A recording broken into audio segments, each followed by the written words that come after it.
turn it on and you wait until there's 18 seconds left, I've got to hold off on the F word for how many minutes? Ah!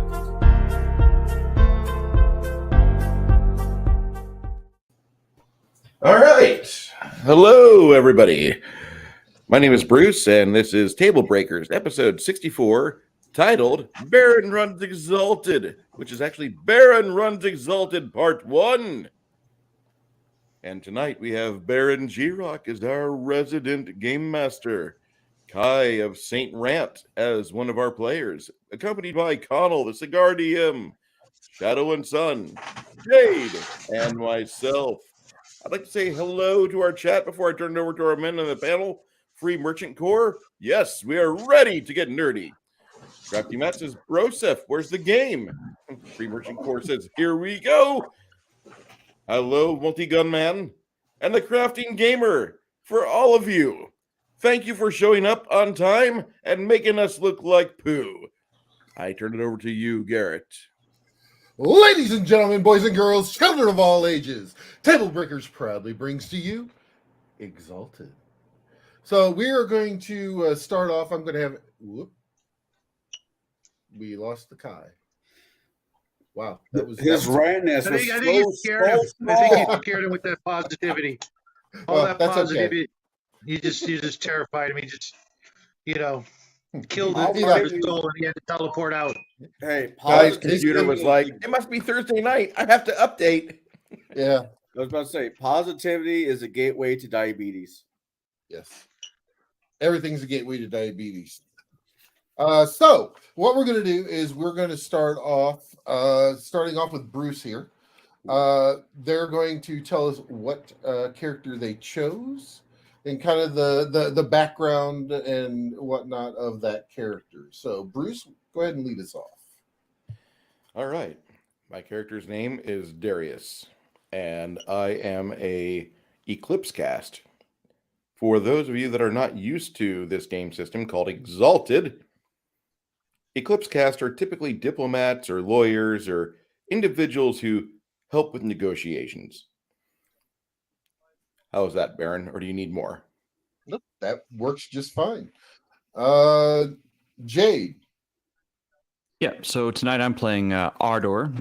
He is a Dawncast. Again, for those who are not familiar with Exalted games, Dawncast of the Solars are the warrior types, the leaders of war bands, and think paladins.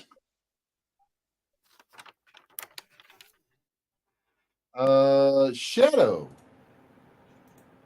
Howdy, folks. I'm running a Twilight cast Exalted, name of Joel.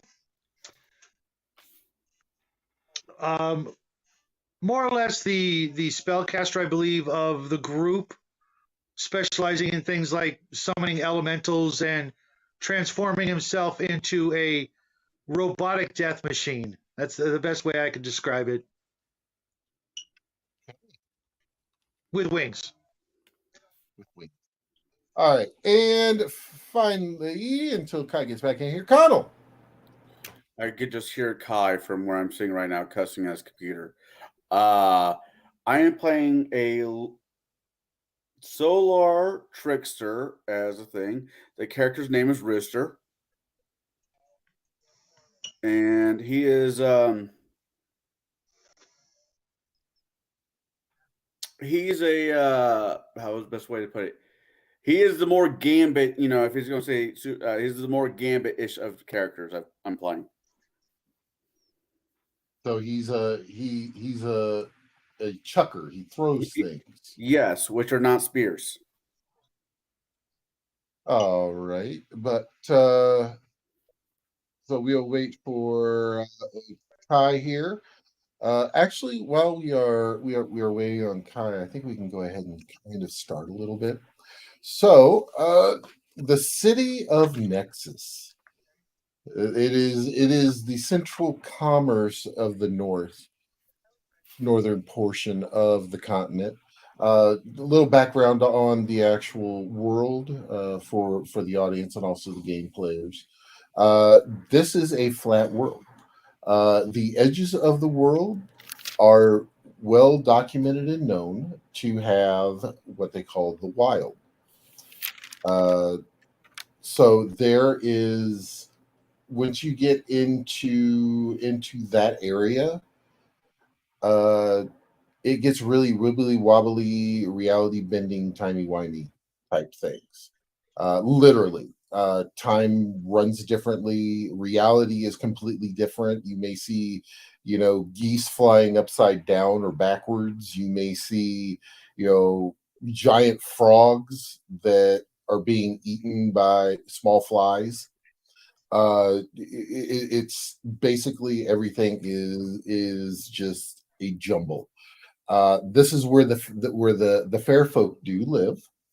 Those of That was those weird. that are welcome back.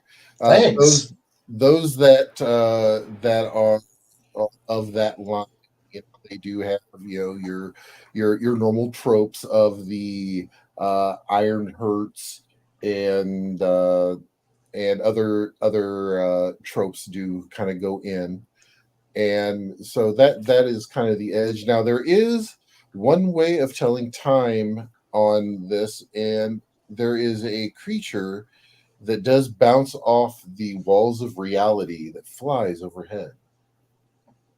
He is also known from a race. Now, this is I will explain that the setting that we are running in is actually a friend of mine's. Actually, he's homebrewed some things in, so he will. Some of that will come in. Those of you that are familiar with Magic: The Gathering, the squee, that is what's flying back and forth. There are squee in the world. They are essentially third circle demons, but they look like little goblins, and they do tend to help the Exalted. And we'll get more into that background as we go along. Now, with that, Kai, we'll circle back to you real quick. Tell us about your character. What are you playing? A very unassuming martial artist who occasionally heals people, but I try not to hurt people. Mostly I just carry bodies out of bad places. That's what my mostly goal in life is. Okay. All righty. So now that we've got that, I'm sorry, did I miss out on your introductions? well, yeah, that everyone basically went and told what cast they were and what kind of their thing was. So yeah. Oh yeah, I'm Twilight martial artist. My apologies. I had a driver decide that they didn't want to live any longer. So Drivers that lost the will to live. That does happen. So right.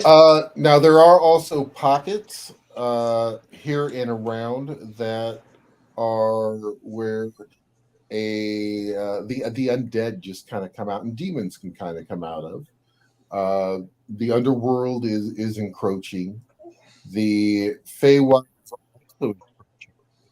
There are all kinds of things going on now with this. The parties are playing Solars. The Solars are the reincarnated souls of the heroes and leaders of the first stage of man. They are very, very powerful. Basically, if you think along the lines of something like Dragon Ball Z, those of you that have seen that, when they get ready to do go full Super Saiyan, they do glow. When they do use their magic, they do cast off telltale signs. So as we start, we are going to actually start with our eclipse. Our eclipse is in a town known for making deals, and the biggest thing is there's two main things to know about Nexus. As I was saying earlier, Nexus is a big trade hub. The two things is, number one, you don't mess with business, period. If you mess with business, the guild gets involved. If the guild gets involved, there are bodies that are no longer around. You are definitely unalived. Best way to put it. The other is you at least this week is you don't eat the blue popcorn. It's just not good. Also, you don't want to go going into the river system because it is very polluted. Because up on the main crafting area, if you kind of think of it as, and Bruce, this is more for you, if you kind of think of it as Patolis, like the upper tier where the upper echelon are, that's where all the manufacturing is done, and all the sludge rolls downhill. I can only imagine. Yep. So, you are in the old quarter, and you are making deals. You're brokering for a few folks that all of a sudden, the gentleman. Oh, go ahead. I was just going to say, I hate all of a sudden. Go ahead. Yeah. All of a sudden, the gentleman that you are sitting and brokering the deal with gets a look of utter fear. The entirety of his color drains from his face. He backs up from you and turns around and runs, screaming. You don't know what's going on. I'm going to look and see what he was looking at. Okay, the thing is that you notice that this room was kind of dark when you guys sat down. It was kind of in the back room. It's now much brighter in here. Why is it much brighter in here? Oh, I wonder. Yes, I wonder. There is some steel plates that are on the wall that do have candles in front of them to help with reflecting of light and to light up the place. Do you want to take a look in one? Yes. You see on your forehead a circle, and it has another circle on the inside. Now, let me get out my Karate Kid bandana and wrap it around my forehead so nobody sees that glowing eclipse cast insignia shining through like the eye of Magnus for the Thundercat sword. So I need you to roll me a intelligence and lore. So it'd be 6d10. You're looking for a 7 or better. Let me know if you roll a 10. I rolled a 10. Okay. I rolled 2 10s. I rolled 3 10s. That's my 5th roll, and it's a 4. And my last roll is a fucking 10. Okay. Roll 4 more. 4. I'm measure 6, 3, and 4. Okay. With 4 successes, what you know is number 1, you do recognize the sign because you've been around. You know of these folks. These are known as the Eclipse. These are the deal makers, the brokers, the oath makers of the Exalted. Yeah, these are and this falls right into. It's like it was made for you. So the thing is that you really want you are noticing as you pull your arms out in front of you, you're starting to see that you are giving off a glow, and as you're looking into that polished silver, you do see a flare up behind you. Now, this is something, and this is something we didn't cover in character creation. I think only Kai and Jade may have done, but you're going to describe your anima. This is your thing when you're using your powers to an extent that shows up behind you. It can be whatever you want it to be. Explain to me what it is. I look like Bruce Leroy, and I have that healthy glow about me.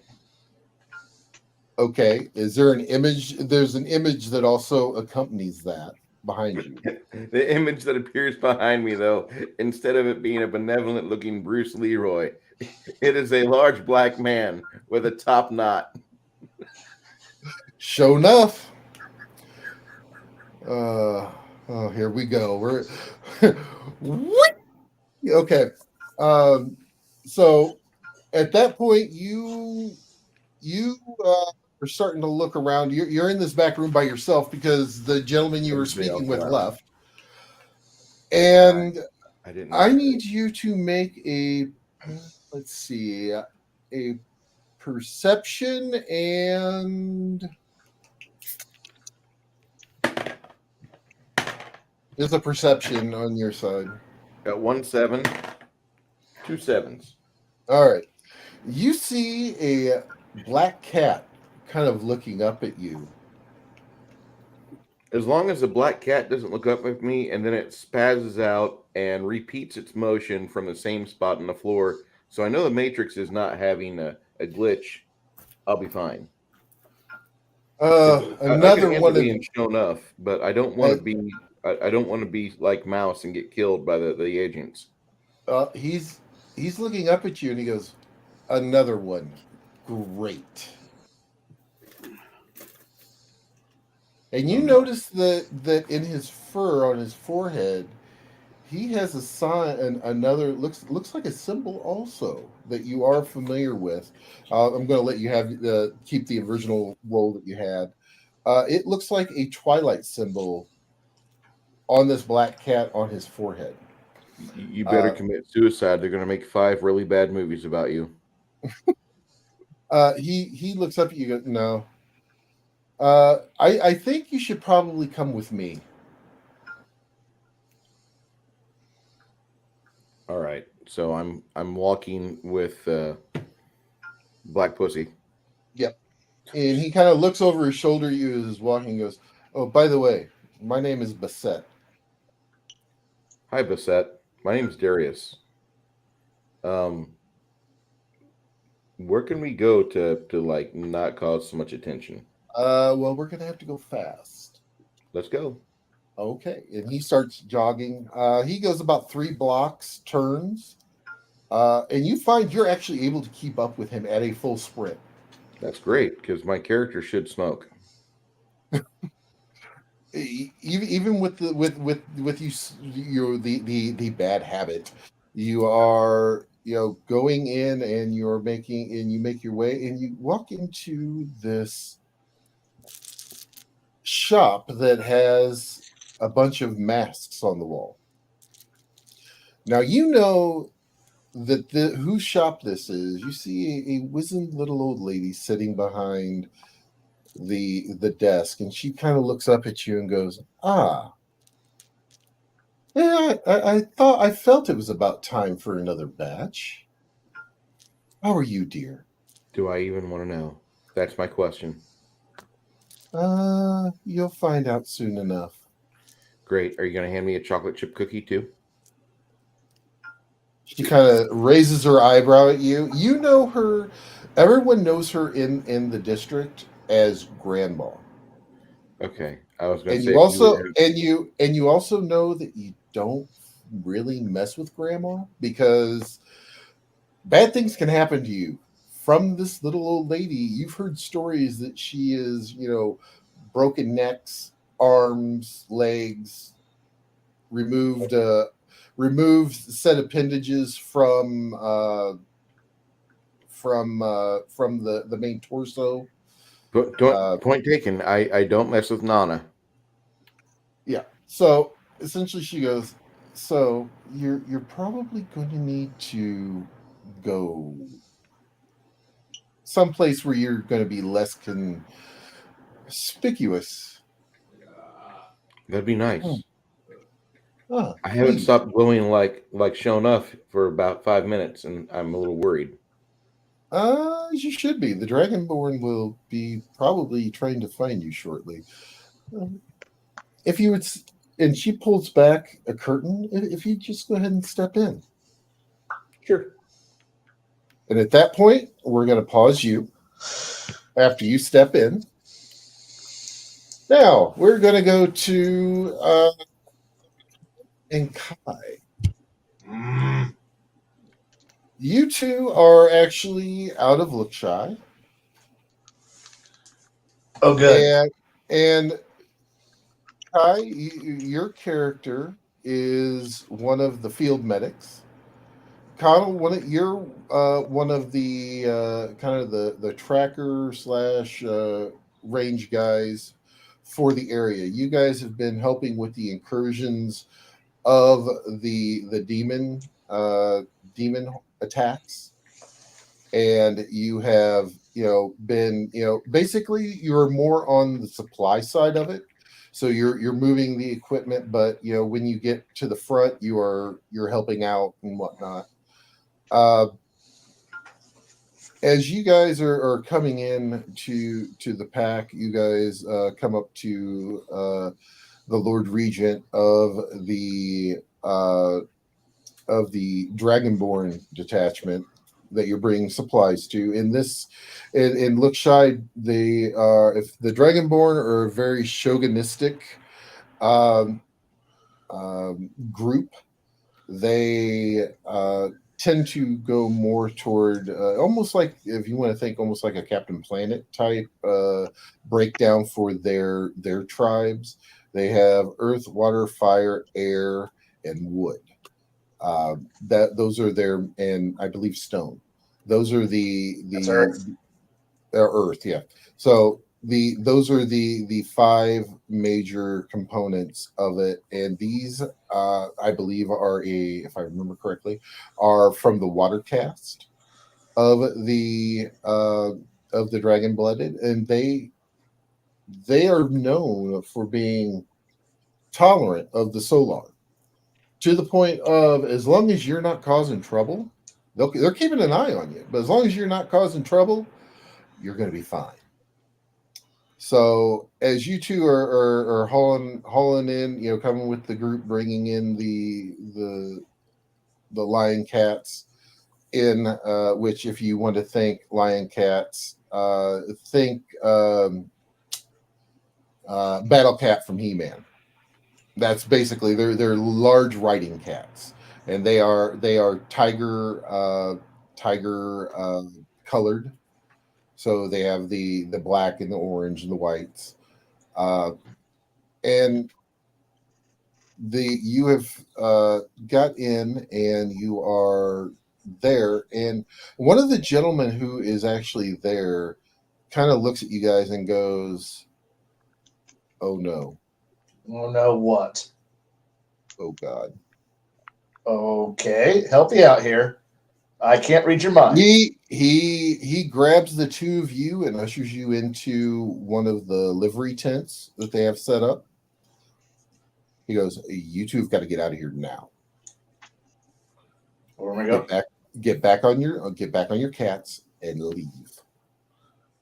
All right, what's going on? He pulls out a bottle, and this bottle looks like it's got a little bit of dirt on it, kind of grimy. And hands it to Kai's character, and goes, "Once you hit the road, stop at the shrine for the travel gods and make an offering. All right. You need to go south." All right. Don't know what's going on, but all right. And he will actually pull out a parchment and hand to Connell's character. And he goes, "When you get there, find my father. His name is Romeo." Dumb question for you. Do we Mhm. do we know we're Solars at this point, or is this before we figured out we were Solars? This is before. Now, Oh, okay. I need both of you to make a. Let's do a perception and wits on this one. Okay. 1 second. And if you need dice, just let Jade know, and he'll be more than happy to roll those for you. I don't know. For simplicity, I think I'm just going to let Jade roll mine. How many dice do you have total? And perception and wits. Perception, I have 2, and wits, I have 1. Give me a second, and I'll And tell you. on this one, you're looking for 6s or better. Mhm. Because this is one of those kind of almost blatantly obvious, but you can Yeah. still see snow and penguins. So, all right. I'm looking for 6s, right? Yes, 6s. Difficulty?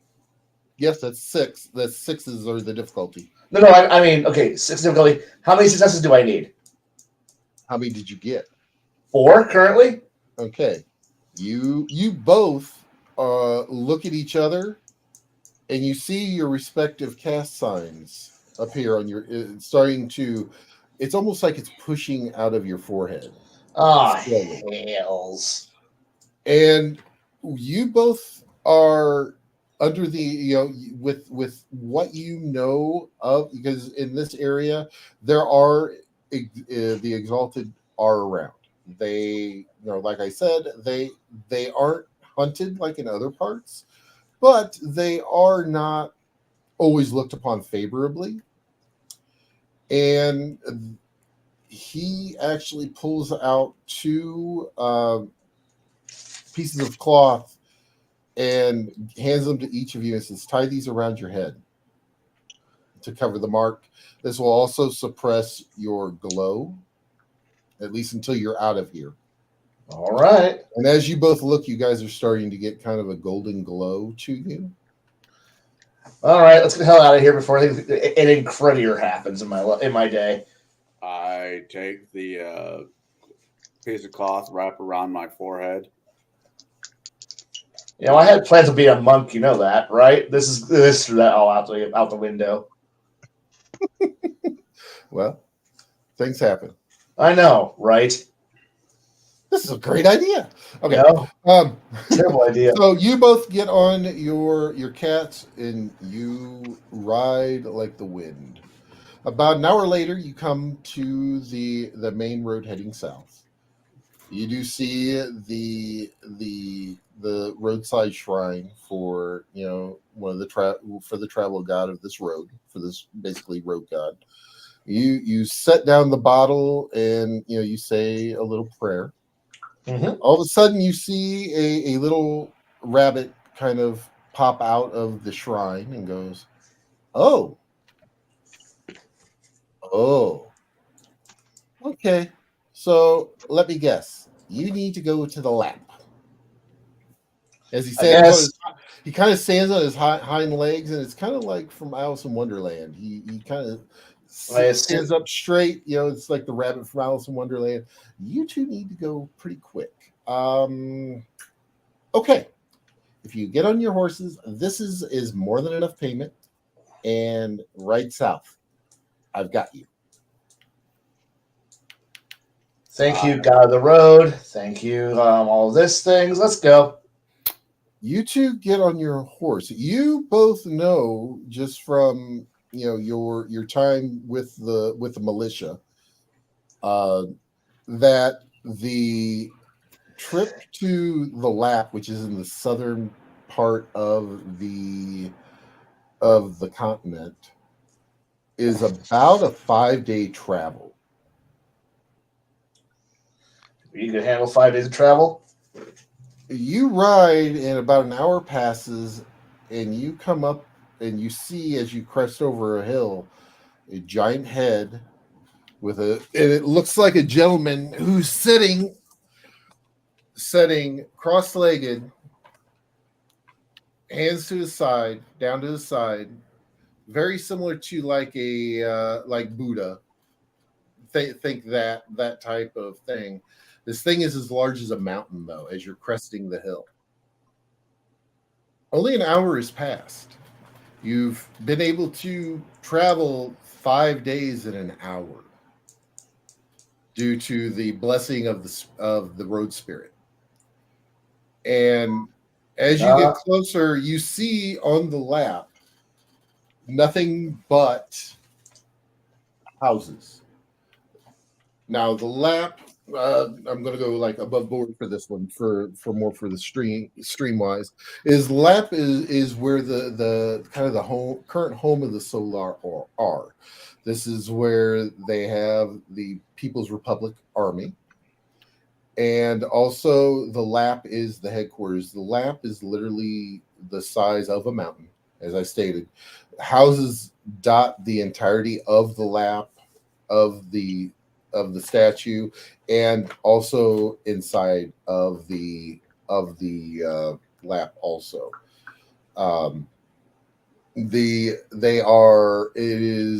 This is an area which dragon-blooded don't really come to, because typically when they have sent raiding forces, they have been repelled by overwhelming firepower.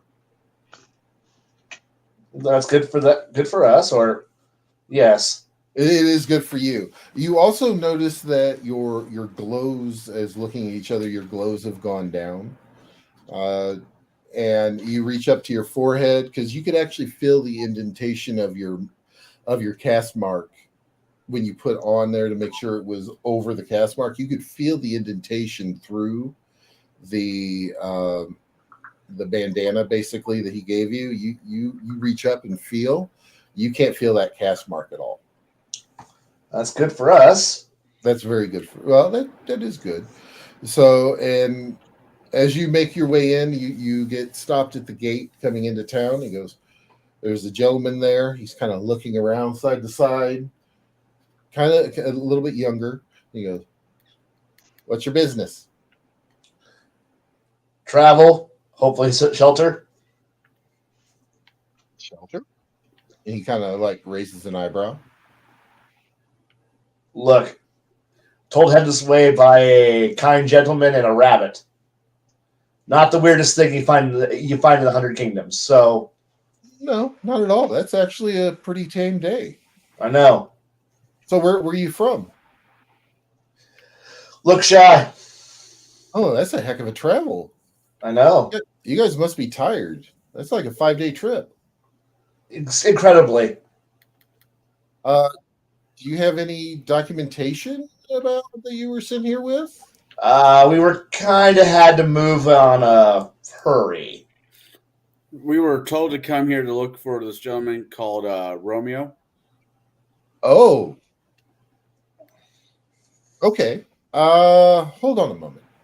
And he actually goes into the little gatehouse there and goes, okay, so what you're going to do is go straight in. You're going to see a very large sign that says Academy, and it's going to point you east. Once you head there, you're going to go to Tours, which above board Tours is a bar chain that is all across the kingdoms. There's pretty much, if there is more than 1,000 people there, there's a Tours. Tours has fighting pits, all kinds of fun stuff. Joy. So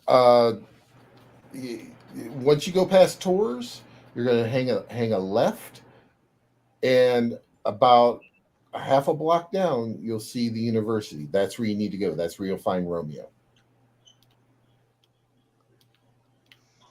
All righty. Right. And he opens the little gate. It's kind of like, like you see in parking decks, the little arm come up. He lifts it up and goes, go right ahead. All right, come on. Let's follow the instructions. Let's not get lost. God help us. We might need help. And he puts the gate down. I need you both to give me a perception and awareness check. That's a 2 and a 2. Okay. 4 successes. Okay. You notice that when you turn back around to kind of look at the guy, all of a sudden he has no pants on.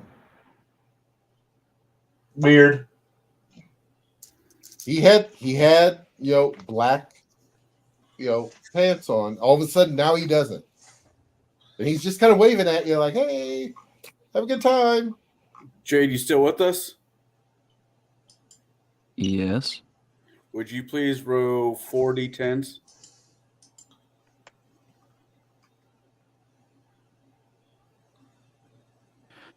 Oh yeah. You got 4, 5, 8, and a 9.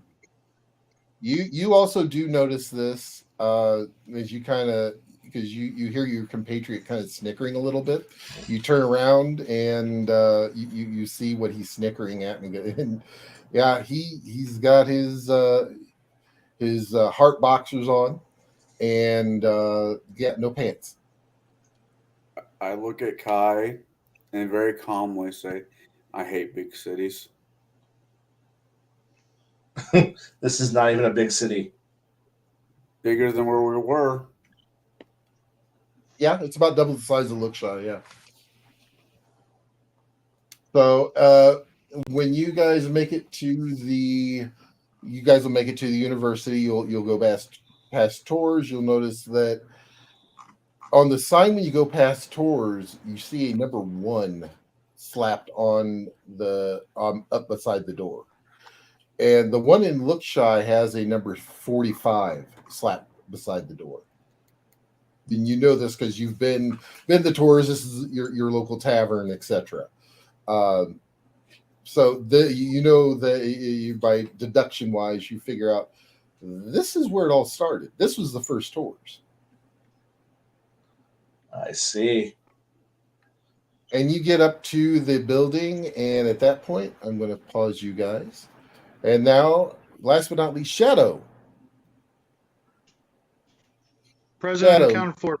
you are in the city of Glass. The city of Glass is a very beautiful city. It is not that far from the lab. It's actually one of the major trading partners of the lab. They are in the city itself is kind of out in it next to and surrounded by an oasis, and this city has kind of sprung up around that oasis. Now, with that, the city itself is literally made of glass. As you are going, what type of profession do you see your guy having? I know I didn't get a chance to discuss this with you. There's something probably pertaining to, honestly, I either, in some sort of academic role, maybe in charge of a library or something like that, or, something that I'm constantly around books. Okay. Actually, you do work in the local library there, the main library. It it's not only the library, it's also where like deeds are kept. It's kind of like the town hall and library all kind of rolled into one. And you're there. You're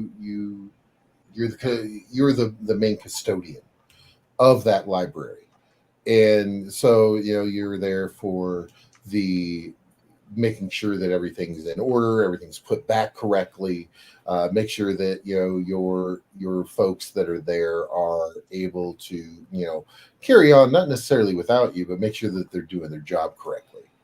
You're kind of in a supervisory type position. With that, you are going through some new books that arrived actually from the lab. And as you pick up one of the books, you have a vision. And this vision is of yourself flying aloft and casting down death and destruction upon very, very oozy-like creatures, also automatons. What like creatures? I'm sorry. Oozy. Very, Oh, like very gelatinous. gelatinous. Yeah. So and also it kind of shifts, and also against, and you also see yourself raining down against some automatons. Uh, as you come out of it, you realize that the automatons are something that you've seen in a book before, and also the ooze type creatures are also things that you've seen. Uh, you keep a hold of the book. For some reason, you don't want to set this book down, and you don't know why. You go over to where where you do a lot of your study, a lot of your background, your research, and you pick up a tome with that book still in your hand. You open up the tome with one hand and you start going through it, and you start seeing things about the automatons, the anocracy, and everything. And these were things that were fought during the First Age. And it's rumored that they have come back recently. And you've heard rumors, but it's like anything else. Travelers have a million and one stories.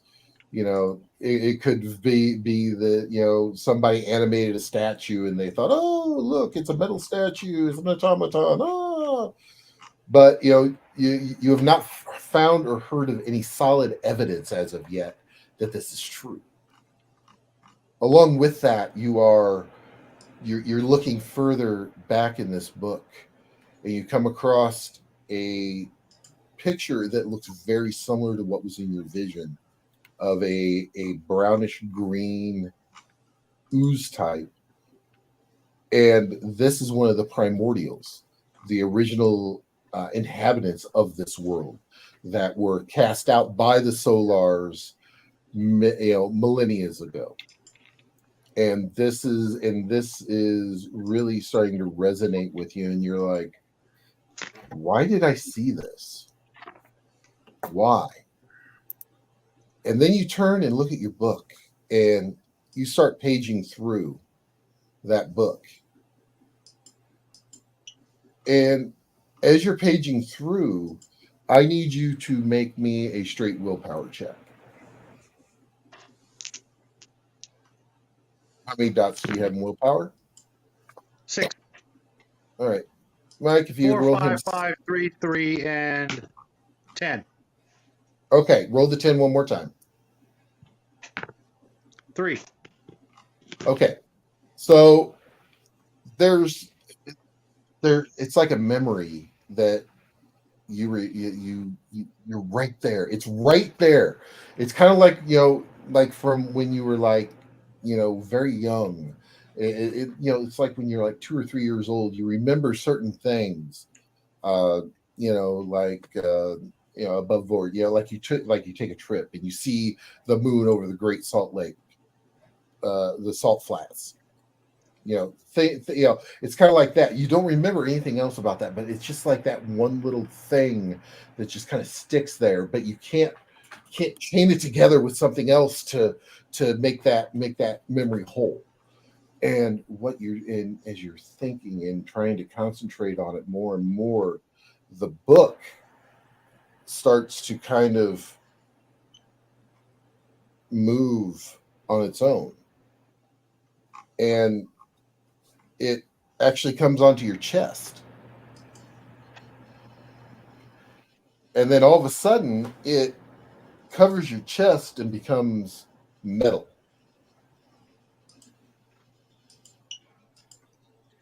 And for whatever reason, you look down and you start seeing some of the inscriptions as you're looking down, along this part of the chest and further down. And it's very similar to the memory or the vision that you had. And you think about, wings. That vision, I had wings. All of a sudden, you hear the groan of metal as it comes out of from behind you, and you see wings come down. Yeah, come down, and you're like, "What the hell?"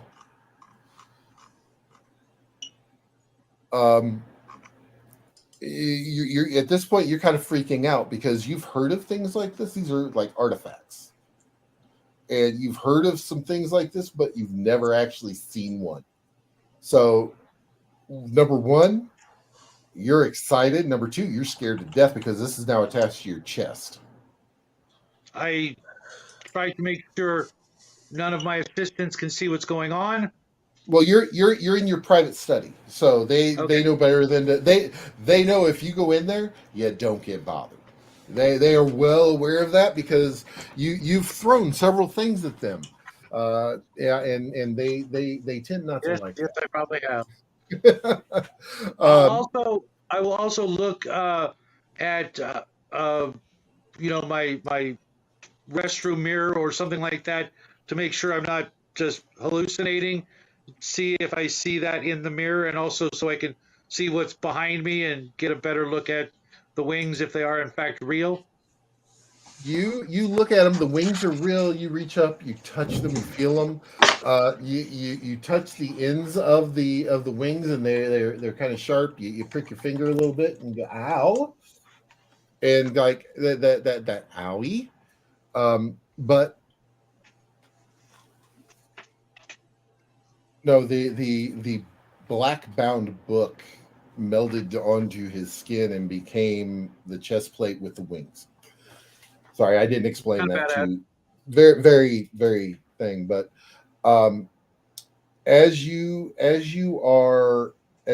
looking at them, you're noticing that behind you, in a golden light, an image is appearing, and also you are starting to kind of glow a little bit.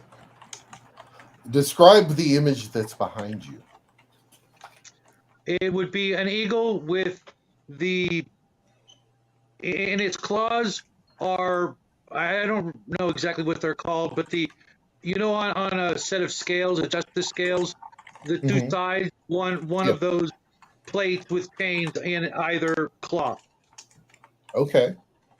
And that's what you call your anima. So when you get down to a certain part of your peripheral, or your peripheral, that will appear. Also, you notice on your forehead, you're starting to see, and you know this because you've actually researched and everything else. I'm not going to make you roll for this one just because you use book learning.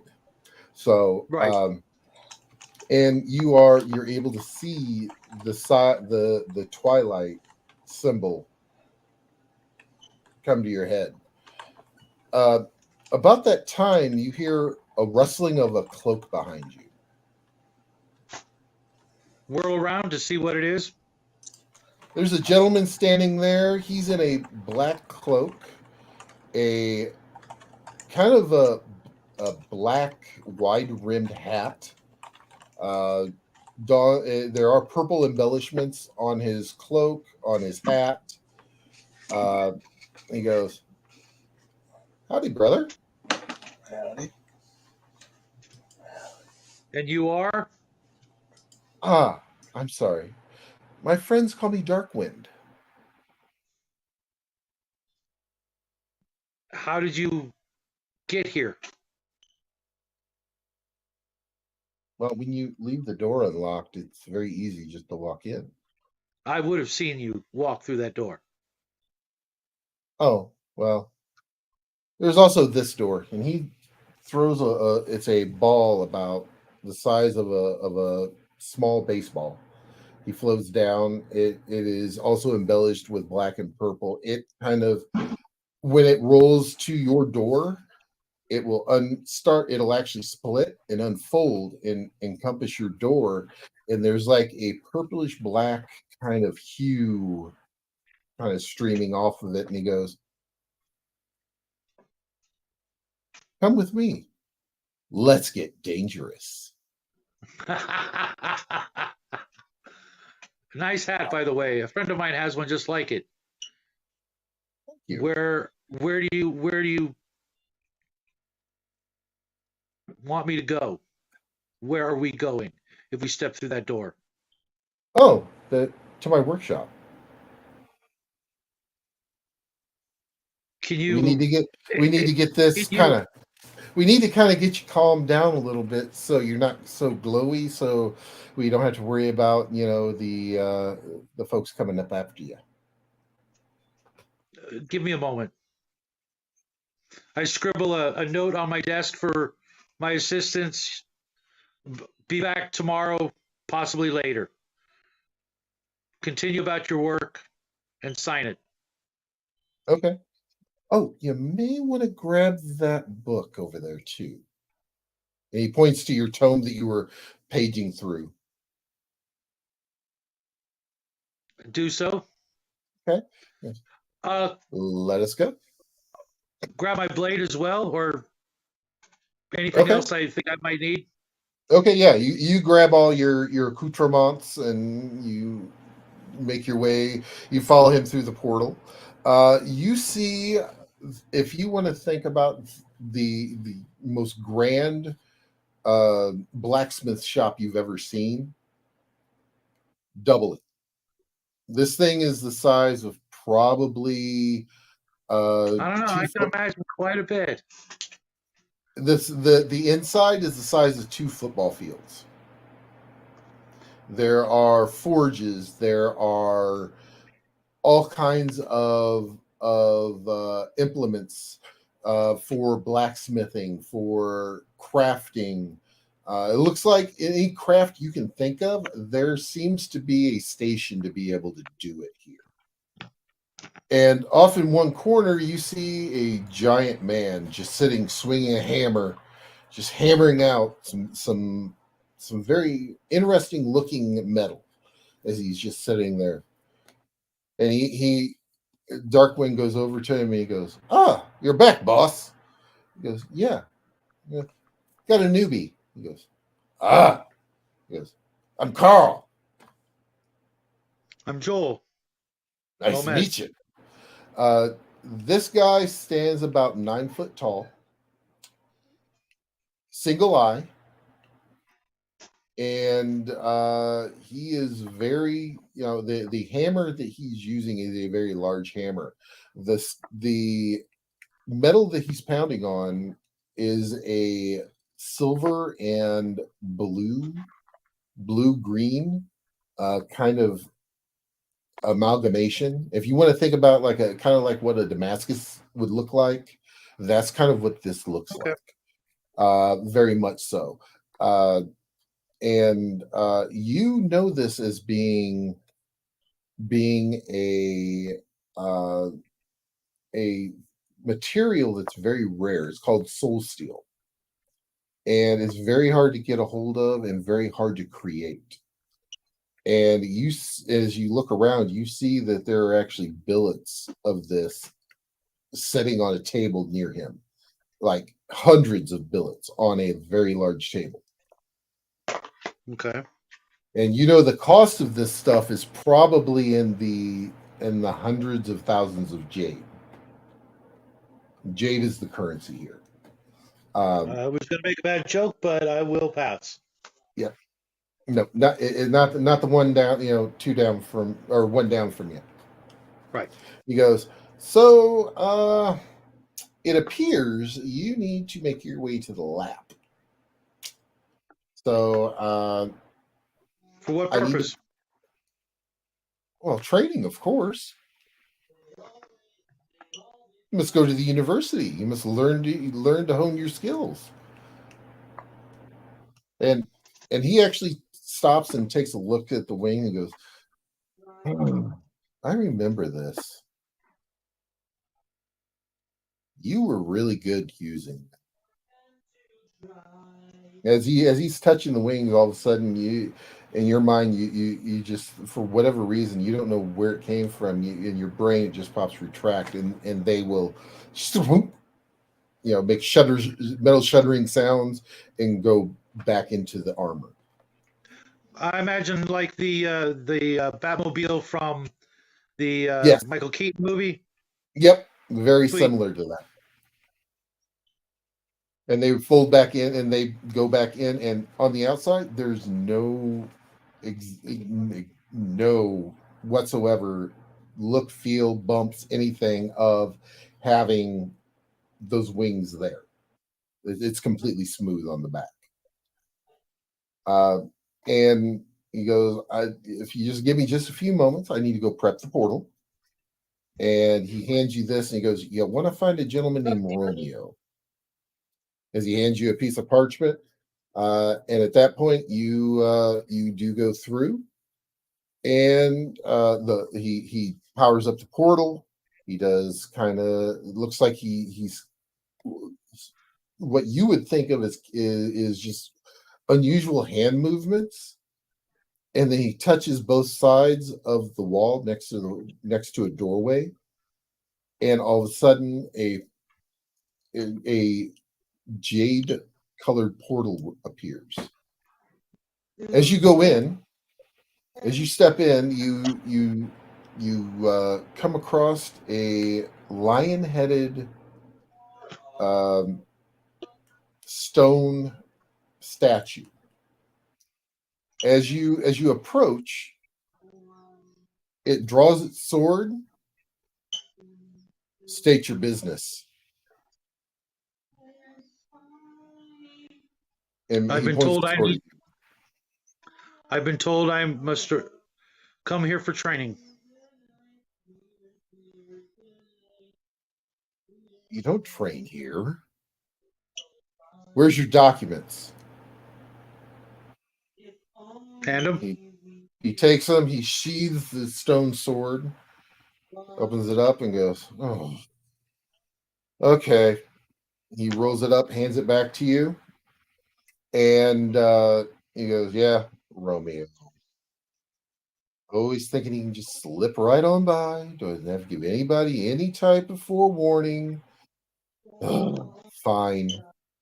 He, you see him hit the wall next to him, and a piece of the wall retracts very slowly, and it's very similar to the jade colored portal you just stepped into right here.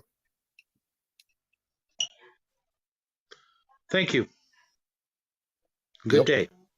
Pass through. And as you walk by and you see him stiffen back up, and you notice that he's kind of become full stone again.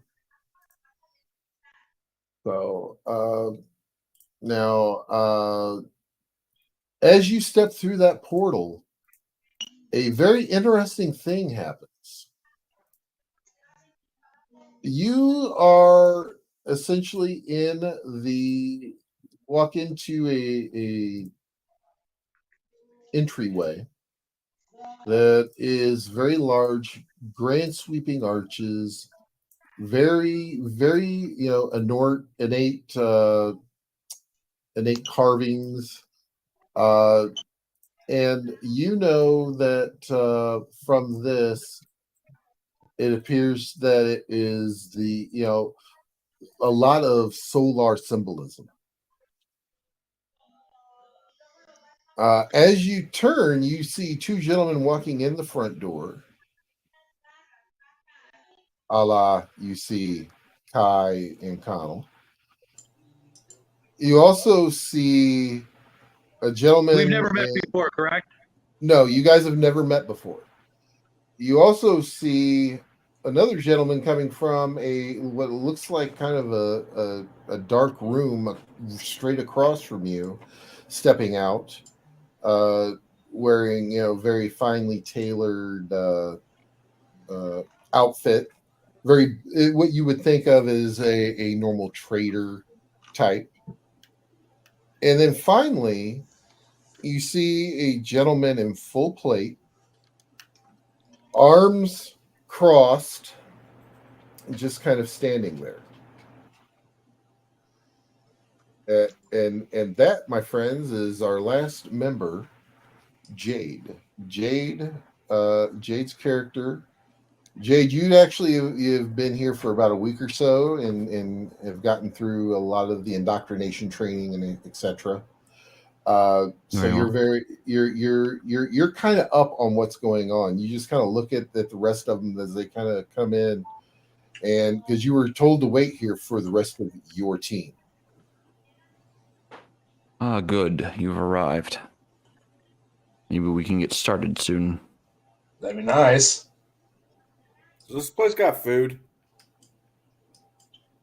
Lower levels, yes. About that time, you see a gentleman, also very extremely handsome. I'm like, think, in as my wife put it, think, one or two steps above Jason Momoa type, with looks and everything else. He walks in and he goes, But you I said see. handsome. Yeah. Most women do think he's handsome, so that's why I'm using that trope. So as he walks in, you're like, he's very very suave, very debonair looking, and he walks up and goes, you finally all arrived. And let me introduce myself. My name is Romeo. I will be your caretaker for the next week or so as you come into your powers, so to speak. Above board, Jade, what was your character's name again? My character's name is Ardor. Ardor. Ardor here is going to be doing a slight oversee of your training. Make sure that everything's running good. Make sure everything is good to go with that. And basically, you guys are you all are gonna learn what it's like to be back again. As you know, or may have seen, you all are now. You all have come into your powers. You all are solar, and it is very humbling that I get to be here to see you all basically come into those powers. So. And excuse me. And then what? Yeah. Oh, I've been the mission. yes. There will be a mission. That's why you must learn your powers first. Then we'll get to the mission. And then he looks at Kai and he goes, "I believe that note you're holding is for me." Here you go. He reads it. My son, my boy, Romeo Jr. Chip off the old block. Oh. Now that's what I needed to know. And he turns and walks away. He kind of goes, and you do notice that there is a kind of a middle-aged lady sitting at the desk there. He goes, "All right, bring it in." She pulls out the book, sets it down, sign in.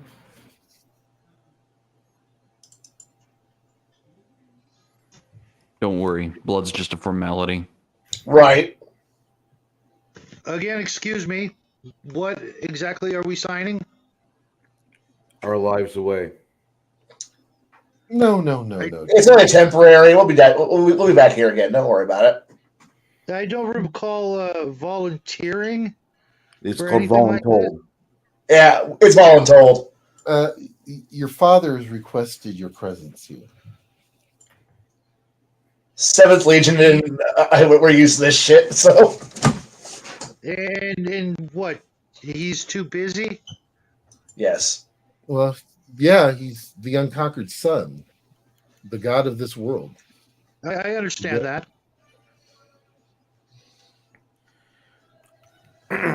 He has many children.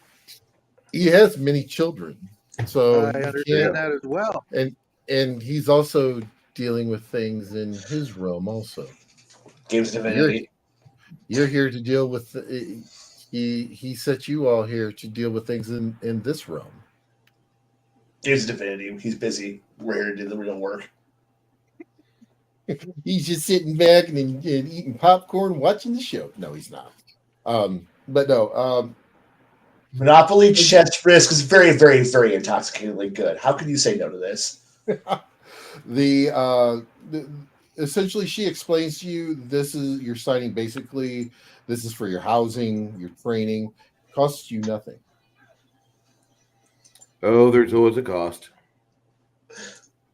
4 to 6 years. Bruises mostly.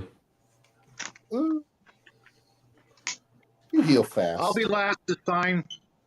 Okay. And I- before I do sign, I'm going to spend an inordinate amount of time going over the document, looking for fine print. There's there. no fine. There's really no fine print. It basically says. Oh, I know. Word I'm for just word being- what she just said.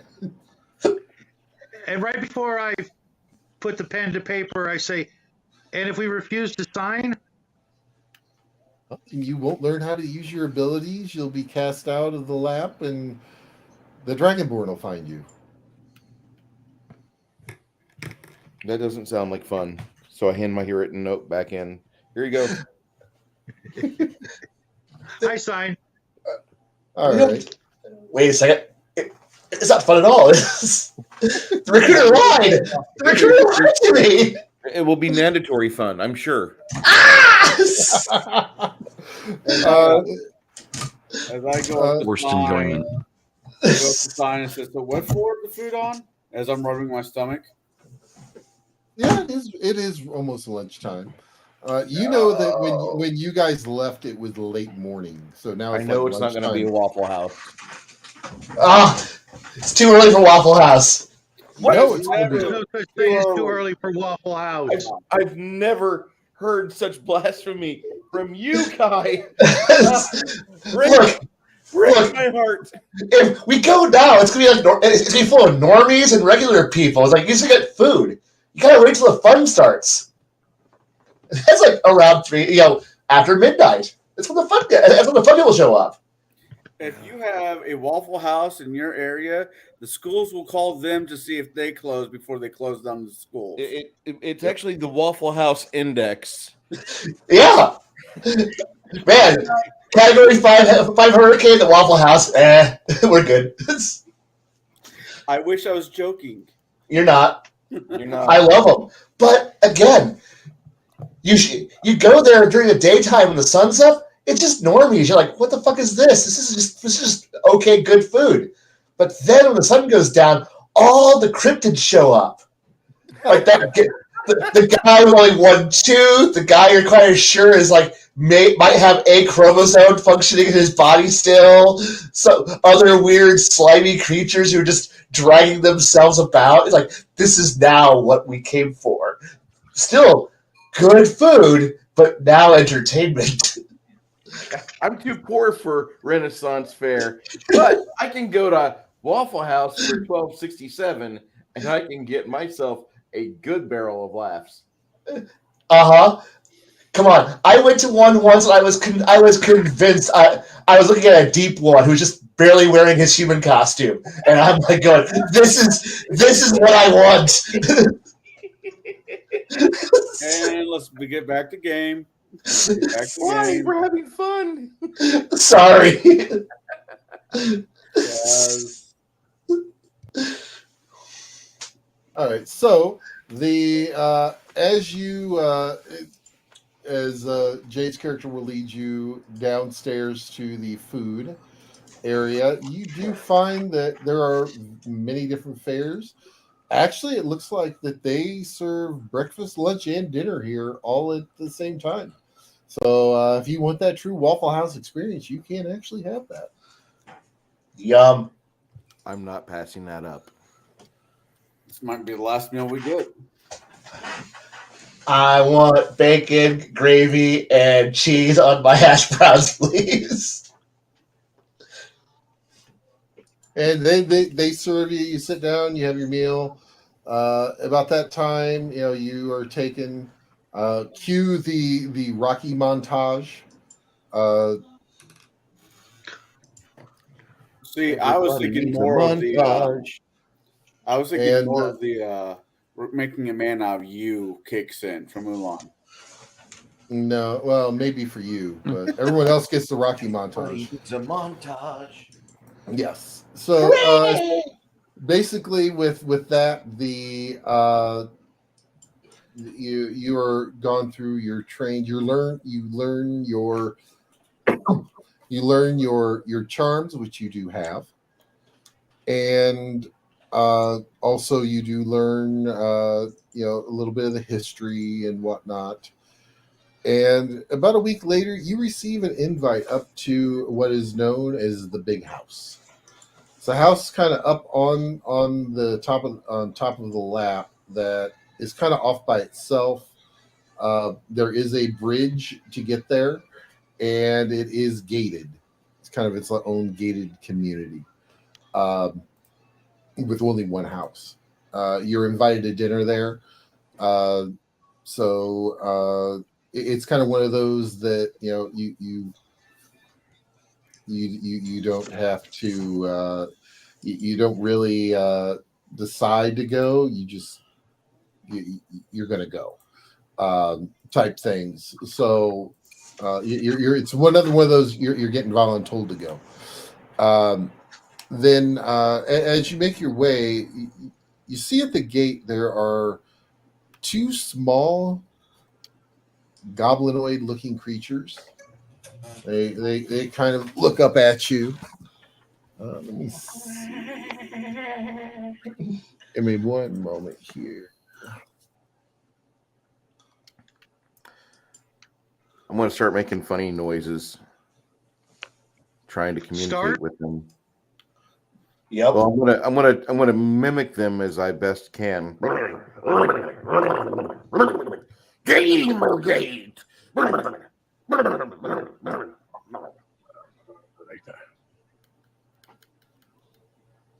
Over there.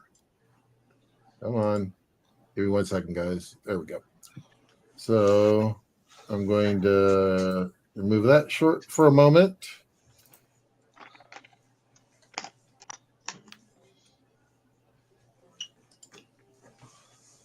Just to kind of give you guys a reference here, this is essentially what it kind of looks like.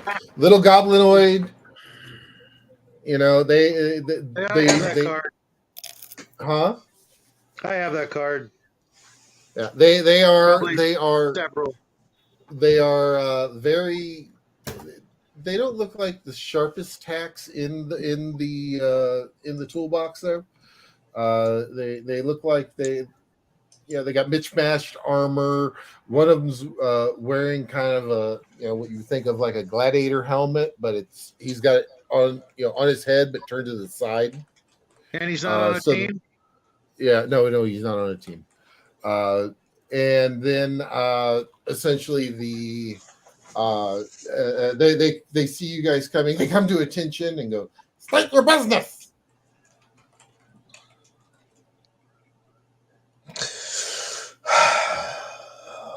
I'll let you guys start. We're here. Look, we were summoned. We're here. Reporting in. Now what? Hey, you were summoned? Yes. And unlike you, I wasn't told 3 weeks ago that I was going to be summoned. You know how it actually works, unless you are something that I don't think you are. You see them kind of like huddle up together, and they're talking really fast, really.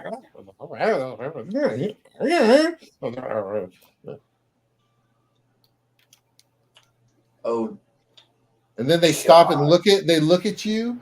Then they go back to talking again. Then they stop and look at you and go back to talking again. I'm walking past. Yeah, they're still sitting there having the conversation, and you guys just. I have a feeling we have just encountered a hive mind that's currently thinking.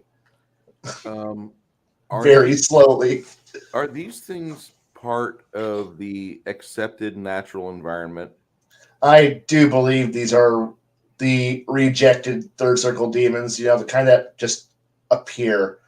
Board, you do not know that they are third circle demons. I'm calling them that. I have a height of a cult to just. I'm blaming that creation's not this dumb. This has to be something that's older than that. And as you guys walk by, as they're still having their conversation, you open the gate. The gate's open. The gates.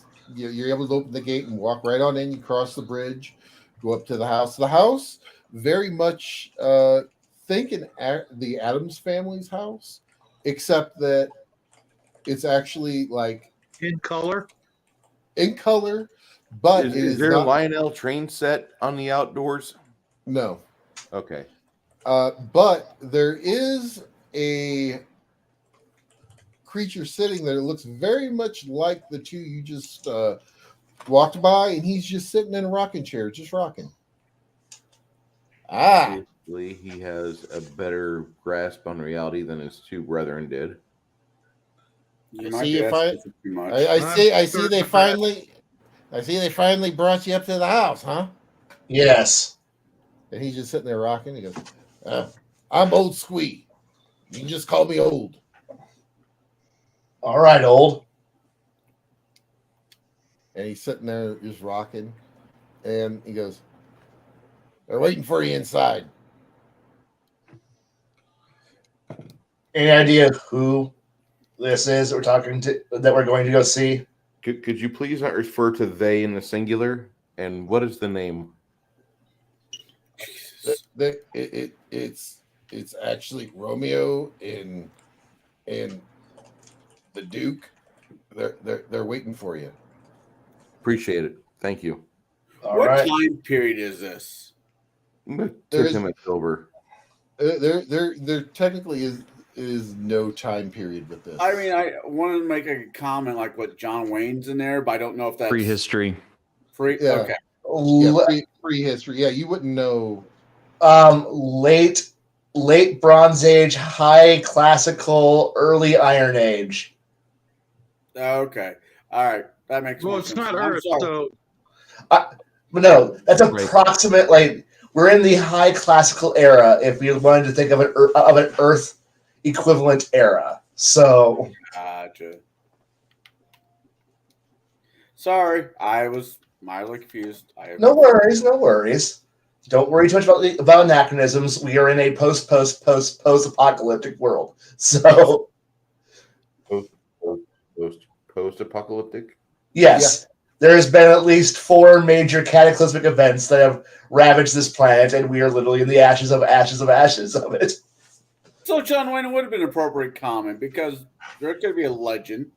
Right? No, you're right, but wrong. Whatever. Right. So you go in, you see Romeo and the Duke. The Duke is actually dressed very, very, almost like a commoner.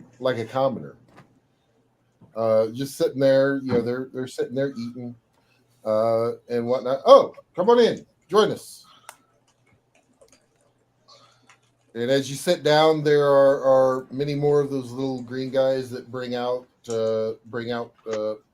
plates and platters and set them on the table for y'all. And you eat to your heart's content. There's fresh fish. There's fresh fish. There's also a lot of meat, breads, grains, fruits, things along those lines. So pretty much anything that you would think of in that genre, you're going to be able to have. Yay! There's a couple of guinea pheasants or guinea hens or pheasant-sized birds that are available for destruction at the table.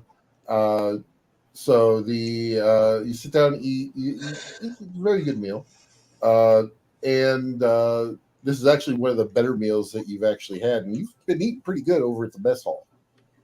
This is a vegan non-friendly table. Yay! No, I said there was meat and cheeses and all that stuff there too, man. I said non-vegan friendly table. Oh yes, all I heard was vegan. I was like, wait a second, those words don't mean what you think they mean. But anyways, So the reason that we brought you up here is, as Romeo starts, is because we do have a mission for you. You guys have come along very well in learning how to control your powers, how to keep yourselves very discretionary. We do have a kind of a situation that we need you to take care of to the south. As you know, the wilds have been expanding. The issue is that the wilds are starting to expand into one of the dead zones. So you can imagine the type of creatures that are coming out of that with the way the reality warps. I can imagine.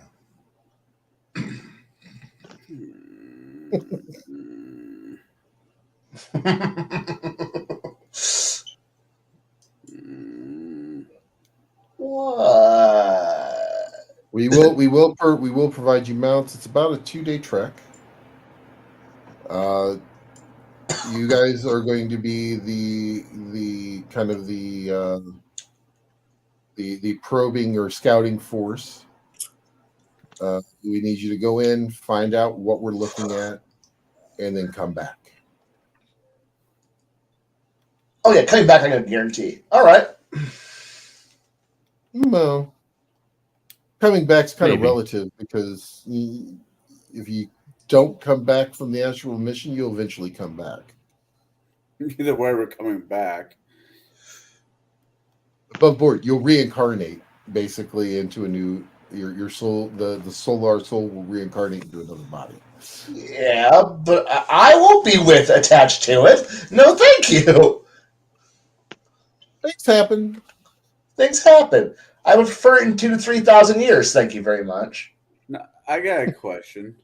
Now, when I die, and I'm saying this in character. Now, when I die, and I'm brought back because the great big Father in the sky says I get another turn at this poem poke. Do I get this charming personality, or do I get something else? Something else. Spin the wheel. That's where it'll land. Look, some other poor soul is going to be doing something really, really cool, and then they're going to exalt in a really odd moment, and they'll feel really awkward, and it'll be really, really bad for everybody else. But it'll be okay because you won't be here to know it, but you will be. Don't worry, I'll build you a really cool rock pile to commemorate your death. Great. I'm playing Doctor Who with a fantasy setting. No. There won't be this cool little glow and shit. Yeah, you're just gonna be dead. No, you already had the glow. I know, but no, that was not nearly cool enough. Sorry. All right. Well, back to Who business. knows? Maybe next time you'll have tits. It'll be great. Hey, I can come back as a redhead. I know, right? Don't do it. You'll end up divorced. Yeah. Too late. Story. Yeah. All right. So, But never mind. Stories are cool though. We'll have you set off at first light, and like I said, it should take you a couple days ride to get down there. We'll provide you with the lion horses, of course, and you'll be able to make the trek. Probably about fly there and back and save everybody a whole lot of trouble. If it's the wilds, you might want some backup. Yeah, you're going to be going into the wilds, and the wings might become something else. That's the issue. Hey, you might get to be rented early. In the wilds, reality twists and everything goes a little wonky. You don't go that far in. So what? Their Ringo could be an actually accomplished drummer? Yes. Wow. Not wrong. I mean, but damn. Sorry, I'm more of an Elvis fan. That explains so much.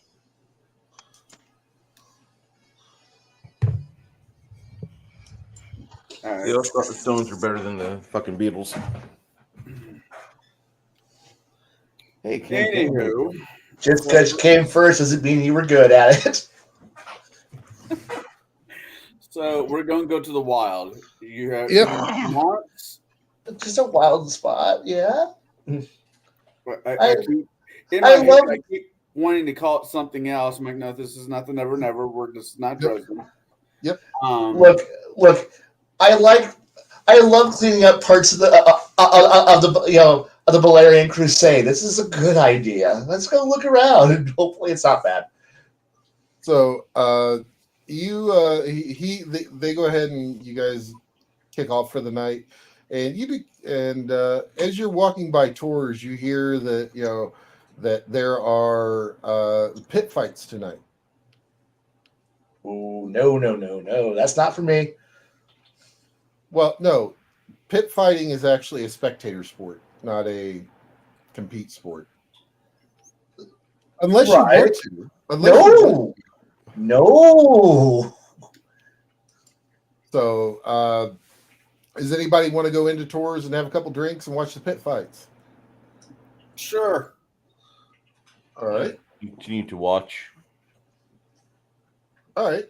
So you guys go in. You do see a lot of the small little green guys running around, doing a lot of waiting tables, mixing drinks, things like that. And the ones that you see in here seem to be smarter. Oh no, they're getting better. As you fly now. Huh? As long as they don't fly now. No. We only have one flyer. They fly Yes. now. They fly Pit now. fights at the Waffle House. They fly now. That's usually the parking lot. Mm-hmm. So there's a couple bouts up. There is one of there are the pit fighting champ is a Lunar, a cat type Lunar named Meow. He is the current champion of the pit. You guys sit and watch. Are you guys wanting to bet on any of the fights or just watch? I'm going to watch the first couple rounds to see what's what. Then I might place a bet. Oh, they have some opening bouts. It's pretty good, but it does seem like it's a little one-sided. The first match, there is a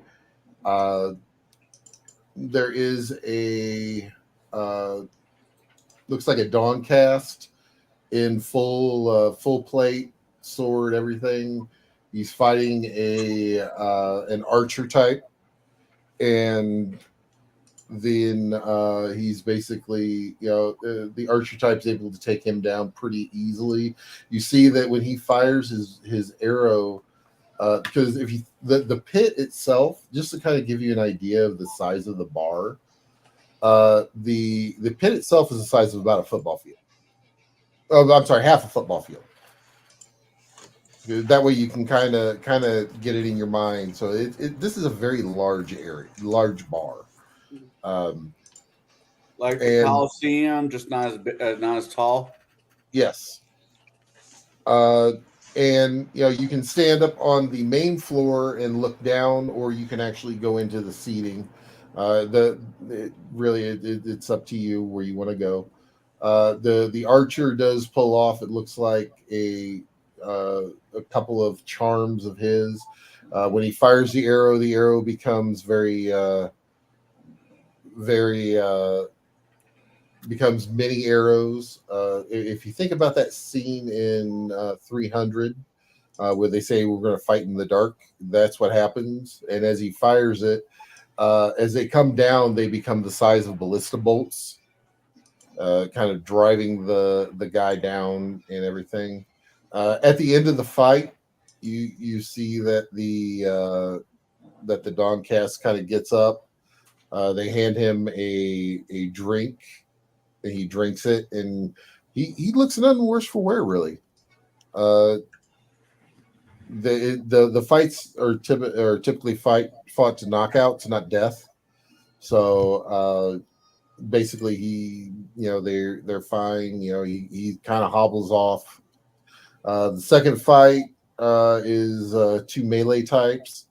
They look like they are mundane. There's no real telltale signs that they may be exalted. They kind of fight each other, and the one with the spear wins over the guy with the trident. And then comes the main event.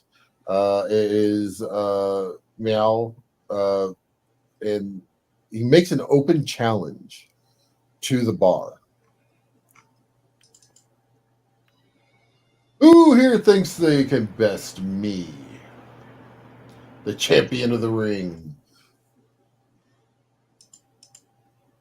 Oh, no. Does anybody want to try to challenge him? I drink my drink quietly. All right. Yeah, What as much type as of I'd spirit? like to, no. What type of spirits do they have behind the bar? Pretty much anything you can imagine. They've got bourbon, they've got gin, they've got a few amalgamations of things. Of course, beer, mead. Describe this character that is challenging and bellowing to everybody that he wants to. He's about 6 foot tall. He does have a blue and black fur covering his torso and arms. He's wearing basically what looks like leather pants. Really nothing. His claws seem to glow a little bit. He goes, "Okay, fine. I'll take off the claws." He hooks them onto his belt. He still has claws, but they're just not as shiny. I guess I look at the person next to me and says, "There's nothing worse than a man wearing leather pants. He should be ashamed of himself." He is fairly well built. Think if you want to think, kind of like build a little like old school Triple H back in his heyday from WWE. Yeah, I know who you're talking about. Ponytails are not cool, nor do they make you look like a badass. You should have a top knot or a man bun. Excuse me. No, not this guy. It's fur. His top of his head is fur. He's a Lunar. So he once again bellows, "Come on! Someone has to have the guts." What is? I don't know about the guts. They have. But if you're looking There's for a gotta be an challenge, easier- fine. There's got to be an easier way for this individual to get a date for the evening. Say that one more time, Jade. If you're looking for a challenge, fine. As long as it'll shut you up, you beast. The crowd goes, "Ooh." That them there's fighting words. Well, that's the idea. Well, come on down. Yeah, that's contested audience. Step into the arena. All right, step into the arena master, very dressed very Michael Buffer-esque, and does yeah. Is it too late to put money on Jade? No, the bets are still open, so yeah. Everything I got. I like to place a bet. Okay. On the other guy. Okay. I'm going to place one of my silver coins on the betting bar. Oh, so a equivalent is I believe would be a talon. Yes. Be a jade talon. So Jade Talon on the new challenger that just entered the ring. okay. He will just Like I drop said, you. everything I've got on Jade.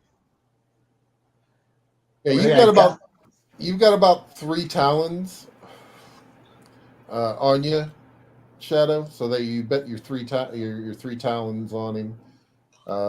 Bruce has got a And single. I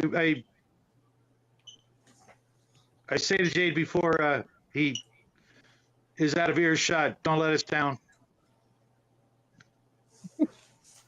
As I've got resources 3. I am not going to blow everything I have on a bet. No. That's why I put 1. Yeah. as and like I said, the gentleman in the center of the arena, very Michael Buffer-esque, and his voice is very booming. It's almost like it's amplified. So yeah, and he introduces Meow, and then he will turn and say, "What's your name?" Ardor.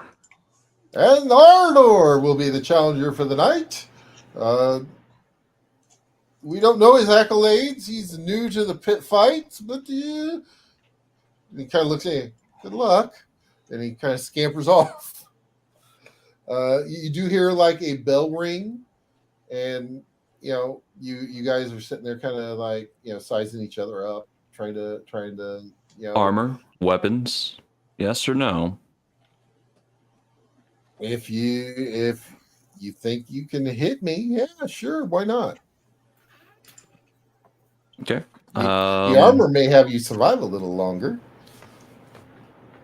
Okay, I will go ahead and activate my combo charm of Battle Ready, and this is going to summon my armor and my blade to my hand.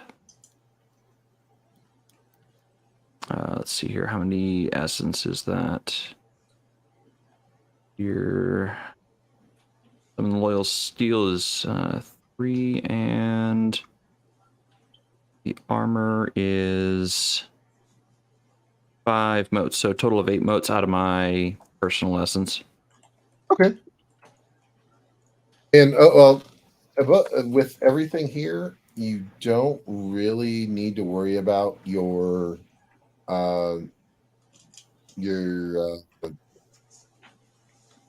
I'm saving your up my anima coming up. peripheral essence for Read the Wind and my dodging traits.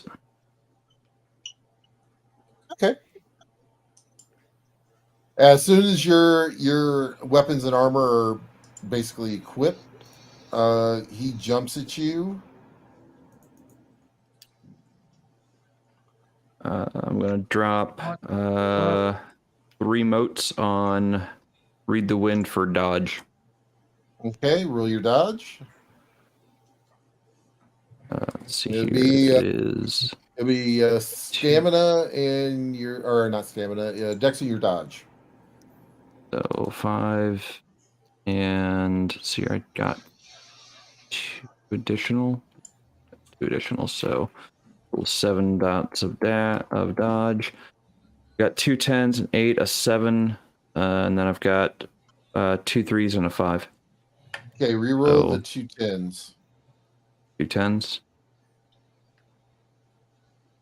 I got a 1 and a 9. So 1, 2, 4, 5 total successes.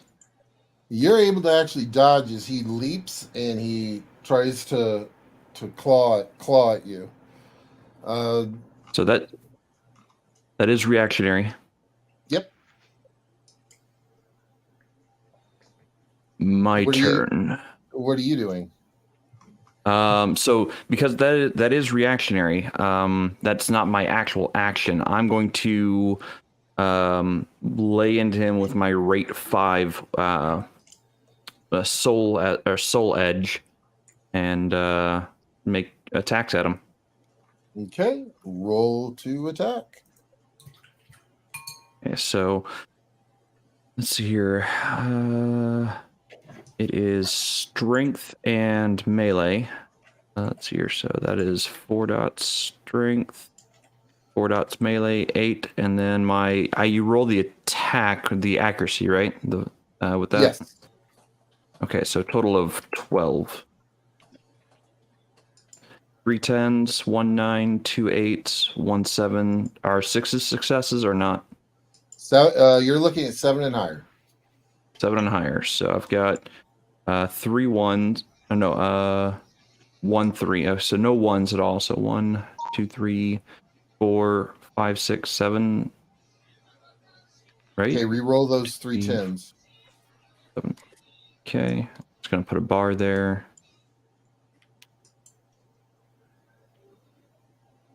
8. So 8 total successes. Re-roll the 10 again.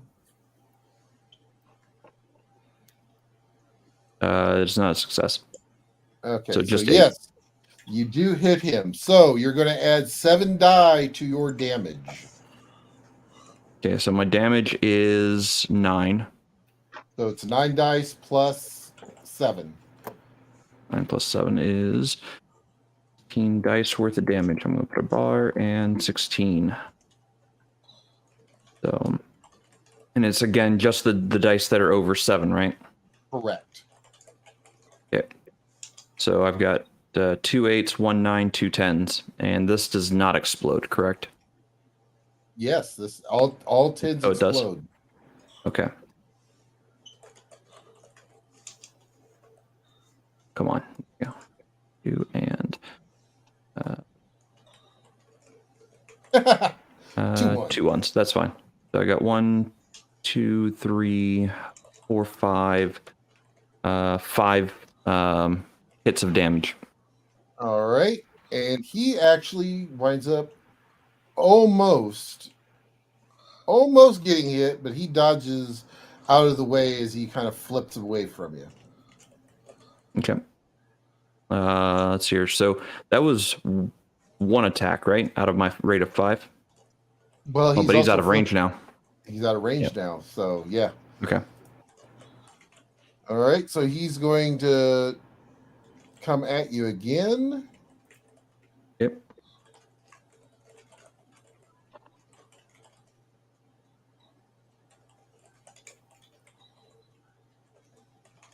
I'm going to be using Read the Wind, or Read in the Wind again to add to my dice pool for a dodge.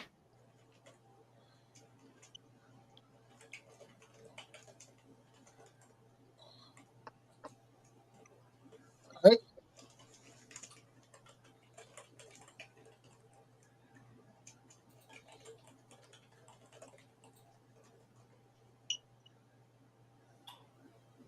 right. Total of 3 successes only. All right. He does get you, but he rolled 7 successes, but 3 of his successes are negated because of your dodge. So, Okay. let's see. So that would put him. So he only gets 4 successes on me. 4. So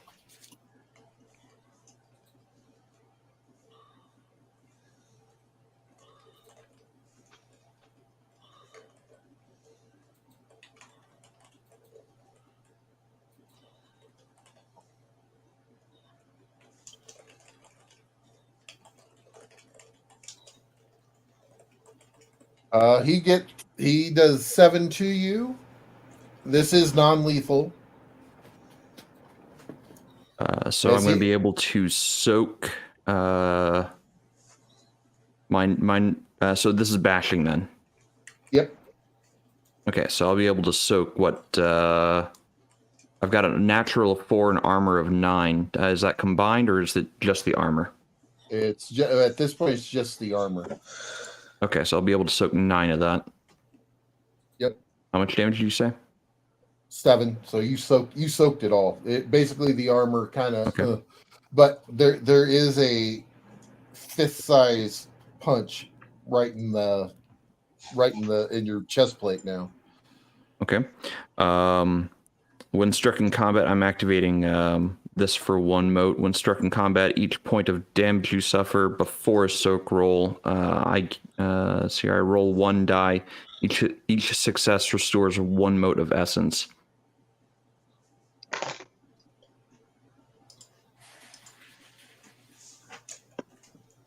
So I get 2 motes back. That's fine. Plus 1 mote. Yep. And then I'm going to waylay into him again with up to 5 attack. All right.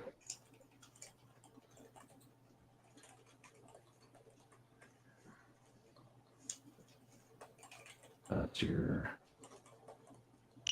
2, 3, 4, 5, and then 2 10s, 6, 7.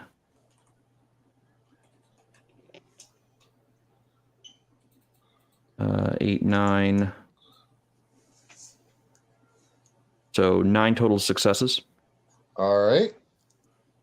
He's able to dodge 4. 1.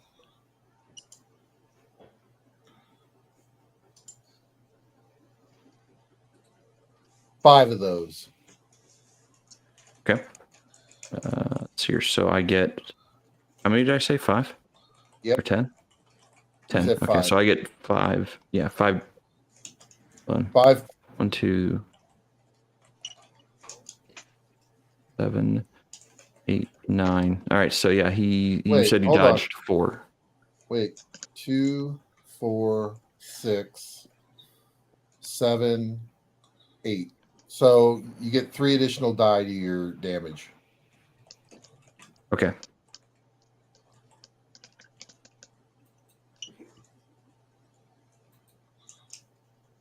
Two, looks like just 3. Okay. You clip him in the shoulder, and that arm just goes limp. Let's see here. So he actually only suffers 1 wound, and he loses 2 essence out of that. Okay. Okay. This is that. This is yeah, the yeah, artifact yeah, weapon yeah, that I yeah, have yeah. that Yeah. I steals forgot. essence away more so than does damage. Yep. And he kind of goes, gonna play, huh? And at at that point, he goes into those who've played Vampire. He goes into his Chronos Krynos. aspect. Rhinosian rage. Oh, Hails running. I am And very fragile. He once again he jumps at you. I'm gonna go ahead and spend my, and I've got to start spending peripheral now. So I'm going to be doing the dodge.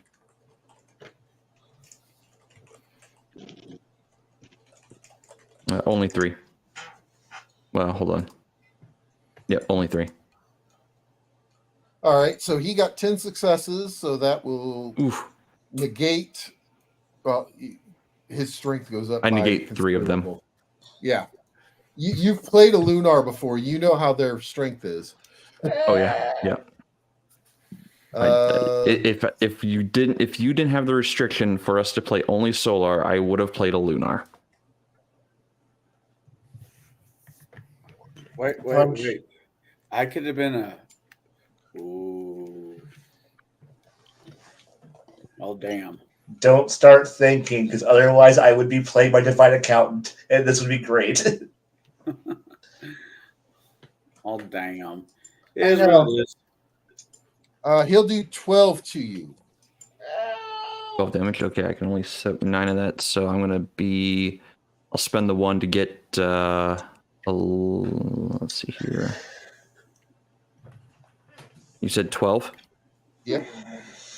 Okay. Let's see here. I'm gonna get back to 4.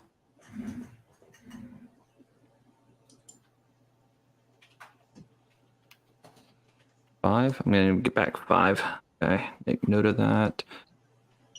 Okay. Let's see here, and then I take 3 wounds.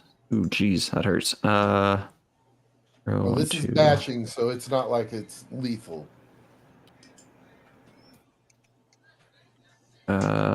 When does it become lethal? When you can become incapacitated, he stops.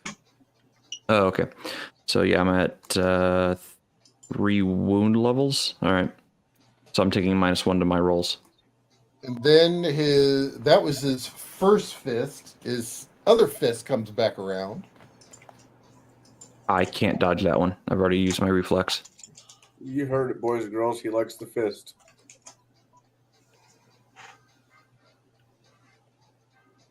That'll be 10 hits on that one.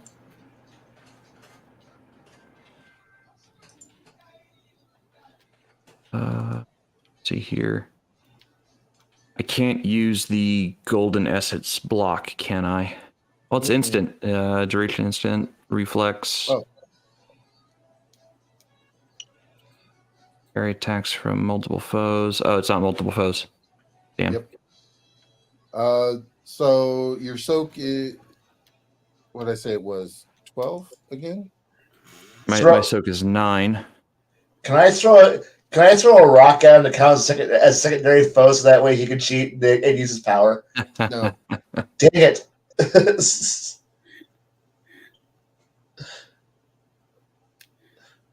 I'm trying to help. I really am. I will say that combat is typically not like this. It's that this is like a one-on-one. Typically, when you're fighting, everyone is fighting, and it winds up being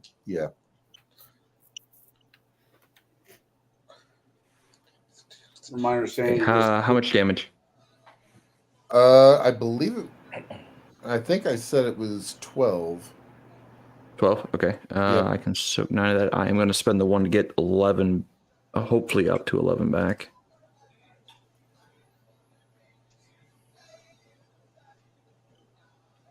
I got back. I am getting more essence back than I am outputting currently, so Yeah, I'm happy with that. You can't go over, so Right.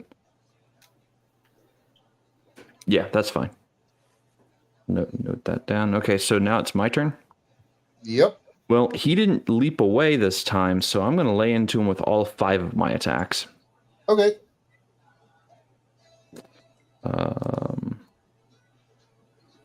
First attack is, that's here, 1, 2, 3, 4, 5, 6. 6 against him.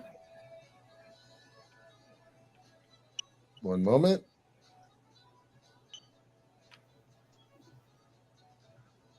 who's listening to Irish music? He dodged. All of it? Okay. Yeah, he dodged it all. Attack 2. Only 2 successes. Damn. Okay. He dodged that one too. Okay. Attack number 3. 2, 4 successes with 2 10s. Damn. So only 4 successes. Yeah, he dodged that one. Okay. Third attack. 1, 2, 3, 4, 5, 6 successes. 1 10. Just 6 successes. Moment one. How many successes? 6. He dodged it. Okay. This is attack 4. 1, 2, 3, 4, 5, 6. 6, and then a D10. Just 6. Yeah, he dodged that one too. Damn. Lunars are really tricky because they have certain abilities that give them multiple reflex actions in a round. Multiple Slippery reflex bastards. action plus he's in the Krenos form, so therefore he's also Warform. his war form. So number one, all of his physical attributes go up severely. To I believe the dots almost double. Yeah. So yeah. Lunars are insane. Yeah. He's got 15 dice to dodge it. Yeah. All right. So that's 6. 6 successes on the last attack. One more. Yeah, he dodged that one good. Okay. He dodged that one, and then he winds up taking it and does like a spinning heel kick. Oof. I think I've seen that movie. It was just on Cobra Kai. I was thinking never back down, but sure, why not? Did you dodge or no? Yeah, I'll go ahead and do the dodge action. 7 dice. 1, 2, 3, 4, 5, and there's a D10 in there. 5, 6. You dodged it. Okay. And then for his second, he's gonna sweep the leg, you fool. Are you trying to Skeletor? Sweep the leg, you fool! Yeah. How many successes on that? Oh, you can't dodge that one. Nope, can't dodge that one. I don't have that reflex. Oh, this is gonna suck. All right. This is the problem with fighting Lunars. They get insane physical attributes. He got 5 successes on it. Okay. All right, so that's going to be 1. I mean, I can soak all of that. 3, 4, 5, 6, 7,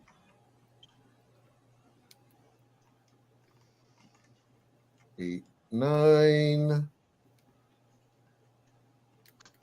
10. 10 successes. Yep. Okay, so I'm going to spend the moat to get back 3, 4, and Okay. basically I'm just keeping my peripheral maxed out at this point. Yep. And you'll take another box. Yeah, just one box. Yep. Yep. Remember All right, with your negatives, you're 1 die less on all your rolls. Yep. I forgot about that last round. So. Yep. Okay. So then my turn to attack. Yep. Okay, so then I will remember it this time. It is only 11 dice this time. Let's see here. 6. Yeah, he dodged it. Yep. Attack number 2. 1, 2, 3, 4, 5, and the D10 is not a success, so only 5. Yeah, 10 successes on that one. He dodged it. Okay, that's only 2. He dodged that one. This one is 2. Man, Dodge the that dice one. are not my favorite tonight. Let's see, that was 1, 2, 3. This is attack 4. So that's 1, 2, 3, up to 6. 7, 8. Okay, 8.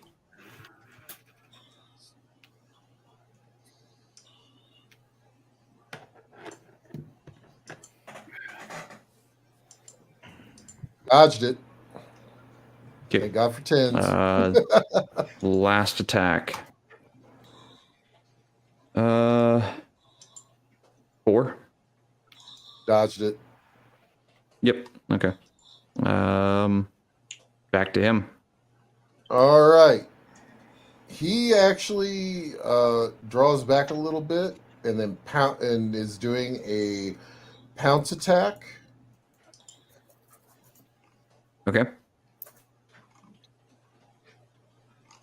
I am going to dodge. So I'm going to get 6 dice instead of my 7.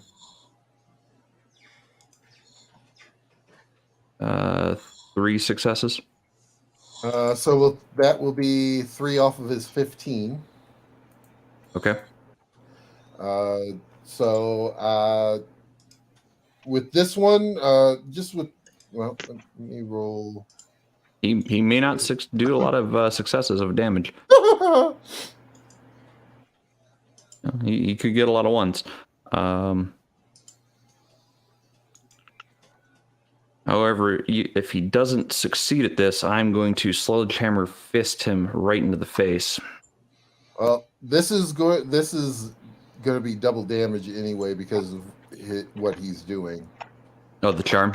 Okay. Yep. He's got to get be through 6 wounds. Yeah, 16 points. 16 points. Okay, I can spend the moat to get back up to that. 6, 3, 4, 5, 6, 7, 8, 9. So I get 9 essence back. Yeah, I'm back to cap again. And then I'm going to soak 9 of that 16, you said? Yep. 1, 2, 3, 4, 5, 6 incapacitated. I'm down. Yeah. Basically, what he did is when he pounced, he brought his hands back and together. If you want to think like the Hulk clap, Yep. he did that. He did that. He boxed your ears basically, and it was so hard that it jarred you and knocked you out. So, and then he lets out a huge roar, and then he shrinks back down into his normal form and goes, "Still champion." And then he goes over, grabs the little flask and pours it down your throat. You immediately heal everything. Yep. Well, are you satisfied with your challenge? He holds his hand out because you're I still laying grasp it. down. And he pulls you up and slaps you on the back. He goes, "You could have had me. Yes. Don't hold back next time." He slaps you on the Who back. says I was again. holding back? I can tell. And he walks off. You just need to be standing within reach of my diclave. You're too wiry. As he's walking away, he kind of puts his arms up. All right. So that's the end of the pit fights for the night. It's getting toward the end. They shut it down. You go back to your barracks and hop in your bunks, sleep at dawn. You get up. There's one of each for you. You all get on one of the line horses and take off. The one that, let me roll random here. Let's see, I've got 1, 2, 3, 4, 5.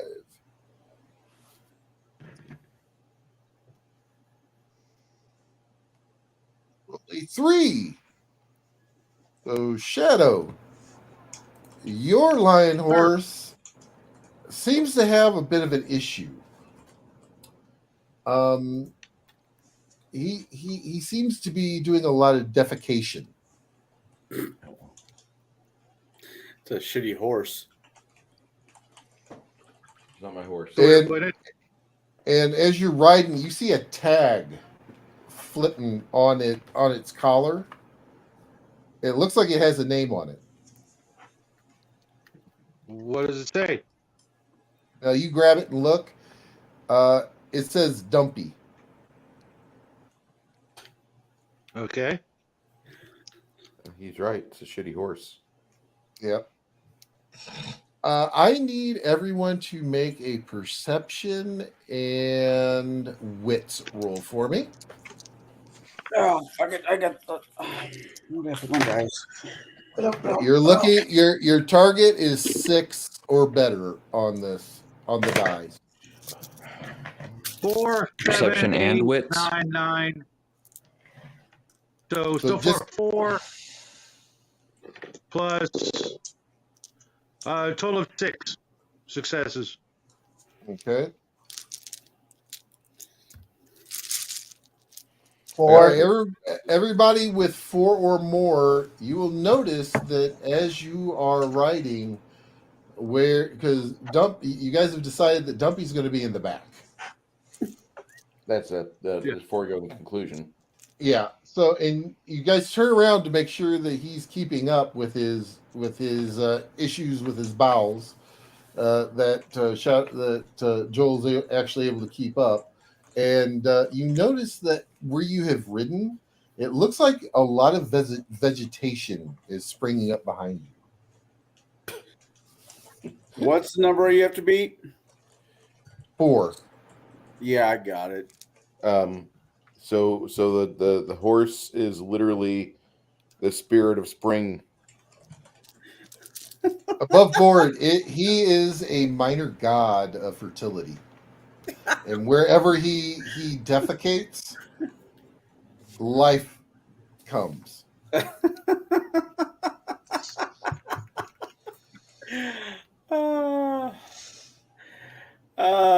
Is this one of I your make sure to give him a creations, little or bit is of it- extra. Make sure to give him a little bit of extra oats next time we stop to eat. Yeah. You guys go ahead and travel there. I did. Yeah, no issues on the journey. You get to starting where the issue is, or where you're supposed to be, and you can see that for whatever reason where the deadland and the uh, the deadlands and the wild is coming together. It seems to have intensified the wilds.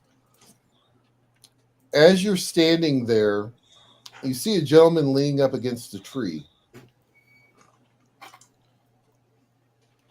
A gentleman that looks a lot like this. God. God, no.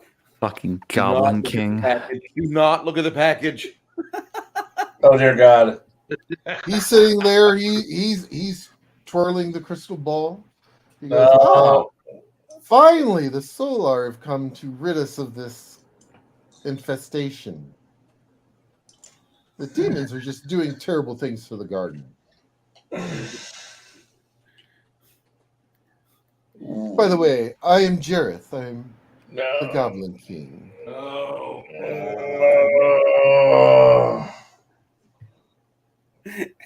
What, babe? Edible. And he explains to you basically what's been going on. The demons have been coming into and clashing with the wild, and they've been turning into very odd things like fairies and other wild beasts like wendigos, and it's just been very, owlbears, and there was this big green cube that just kind of slid its way across and just grabbed trees and stuff. It was horrifying. And then he looks at Jade's character, because he seemed to be the one that's ready for a fight, and goes, "You." Me. He hands you a rose. Not touching it. Swear to God, not touching it. You take it. This is for what, sir? Do you take it? I will, yeah, sure, I'll take it. Why not?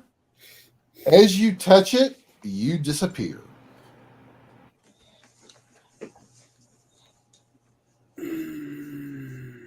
I had need of him elsewhere. I apologize. And at that point, that's where we're going to end the session for the night. Don't you know better? You never take gifts from the Fae. Never. You don't eat their food, nor take their fucking gifts. Always. Bad enough. Good luck, Nightmares of floating balls and tube socks. Yeah, Above could be board. worse. Above board.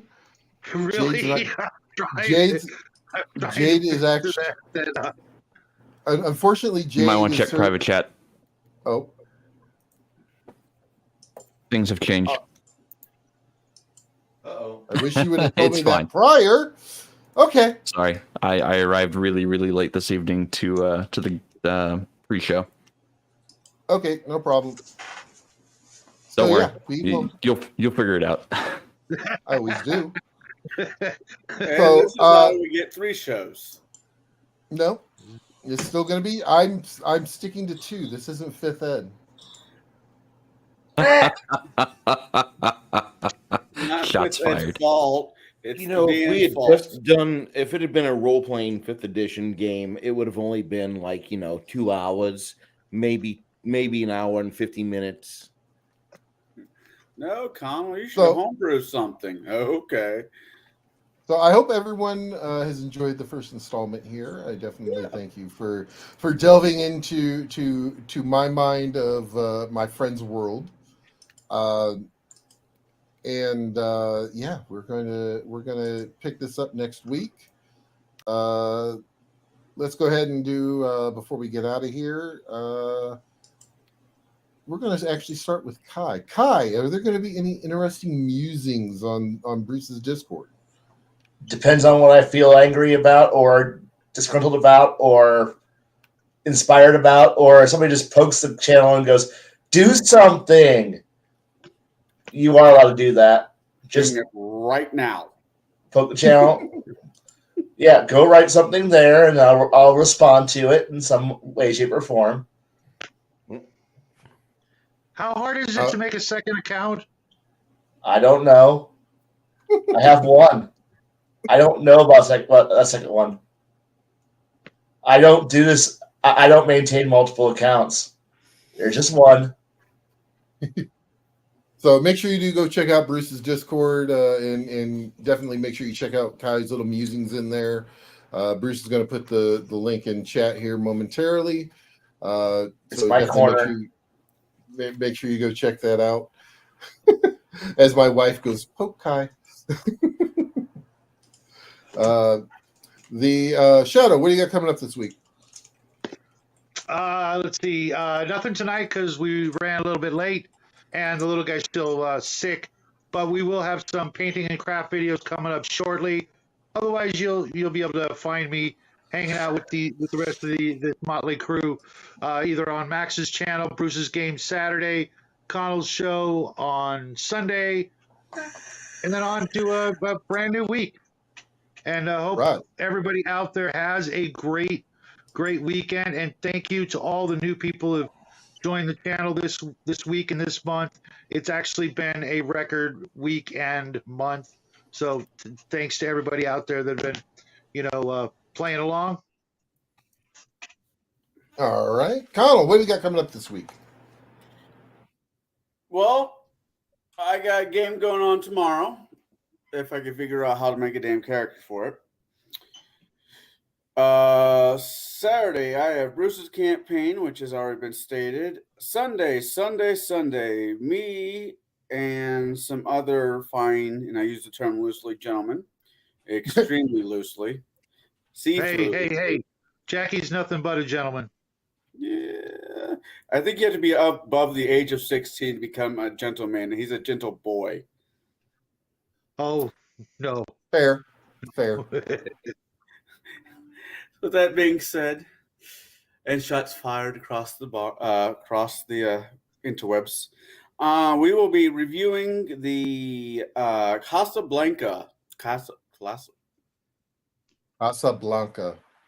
And all the G joints in all the world, I had to screw up on the name. But we'll be reviewing that movie. It was an interesting movie, and I think it was interesting. And I look forward to talking about it with my people that show up on Sunday. And that's all I got going on. Bruce! Well, I've been doing some things lately. I kind of pulled back a little bit from making videos because I was doing some other stuff, and now I'm gonna start gearing back to making videos because I got the stuff out of the way, and now we're just kind of waiting for the economy to not be stupid, so the price of housing goes down because I'm not getting a fucking 30-year package for what's currently in 2023 a $300,000 home. Fuck you. No, I'm not spending that much on a damn home. No. Nope. Maybe on the back end, through everything combined, 300,000, but I'm looking for like 130, 140,000, which probably would give me a studio apartment. But been doing that lately. Saturday, we're going to have a game to resolve what happened from the bag and hole incident 2 weeks ago. And some people will be upset, I'm sure, but that's part of the game. I'm looking forward to finishing the reading of Elijah's story within the next 7 days. I'm going to pick a night and just go on, start reading the rest of it. And then I've got a few more reviews to do. I need to do an in-depth review of Atomic Punk and Waste Runners for a basic expert and Victor Gorchev, two of our friends from affiliates we have out there. And then I need to do some other stuff for David Guile to wrap up some work on his amazing Dungeons and Delvers book. That book's huge. Anyway, that's what I have planned. All righty. And last but not least, Jade. Yeah, so I am mostly on Gatekeepers, and I've just put the Gatekeeper schedule up for the rest of this month. So next Wednesday, we'll be on Shadow's channel, is where you'll find me. And we're going to be discussing how to use romance in tabletop gaming. If you're interested in other Gatekeeper content, we'll also have on the 15th, Railroading. What is it and what is it not? And lastly, for the month, we'll have It's Not a Dungeon, It's an Underground Fortified Defense Installation, which is all about dungeon design. That's what it's going to be coming up on Gatekeepers. I keep trying to produce a unboxing video, and unfortunately, every time I sit down to record it, I get a notification that there's another box on the way for the same product. And I'm like, okay, so is this part 1, part 2, part 3? Like, come on. It's one of my Kickstarters, and I don't know what the deal is lately, but things from Kickstarter have been coming in multiple waves of boxes, and I don't get it. So I'll have an unboxing video for one of my Kickstarts from last year, 2 years ago now. No, last year. Yeah, no, 2 years ago now. Whenever the last box arrives. If it's actually the last box. All right. So once again, everybody, we definitely want to thank you for joining us for, kind of delving into my little way of game mastering. I definitely appreciate everybody joining us. Thank you much. Make sure you do like, subscribe, and share if you're not subscribed already, of course, and because it does help the algorithms. And Bruce's wife and my wife will both love it a lot. So make sure you make our wives happy, because you know what they say: happy wife, and we don't get yelled at. So thank you, everybody. Other reasons, other discovered new and strange reasons. Yes, the undiscovered country. So yeah, we thank you guys, and we will see you next week here on Tablebreakers. Good night. Good night. God bless Remember, everyone. Don't stick your finger in it, just your nose.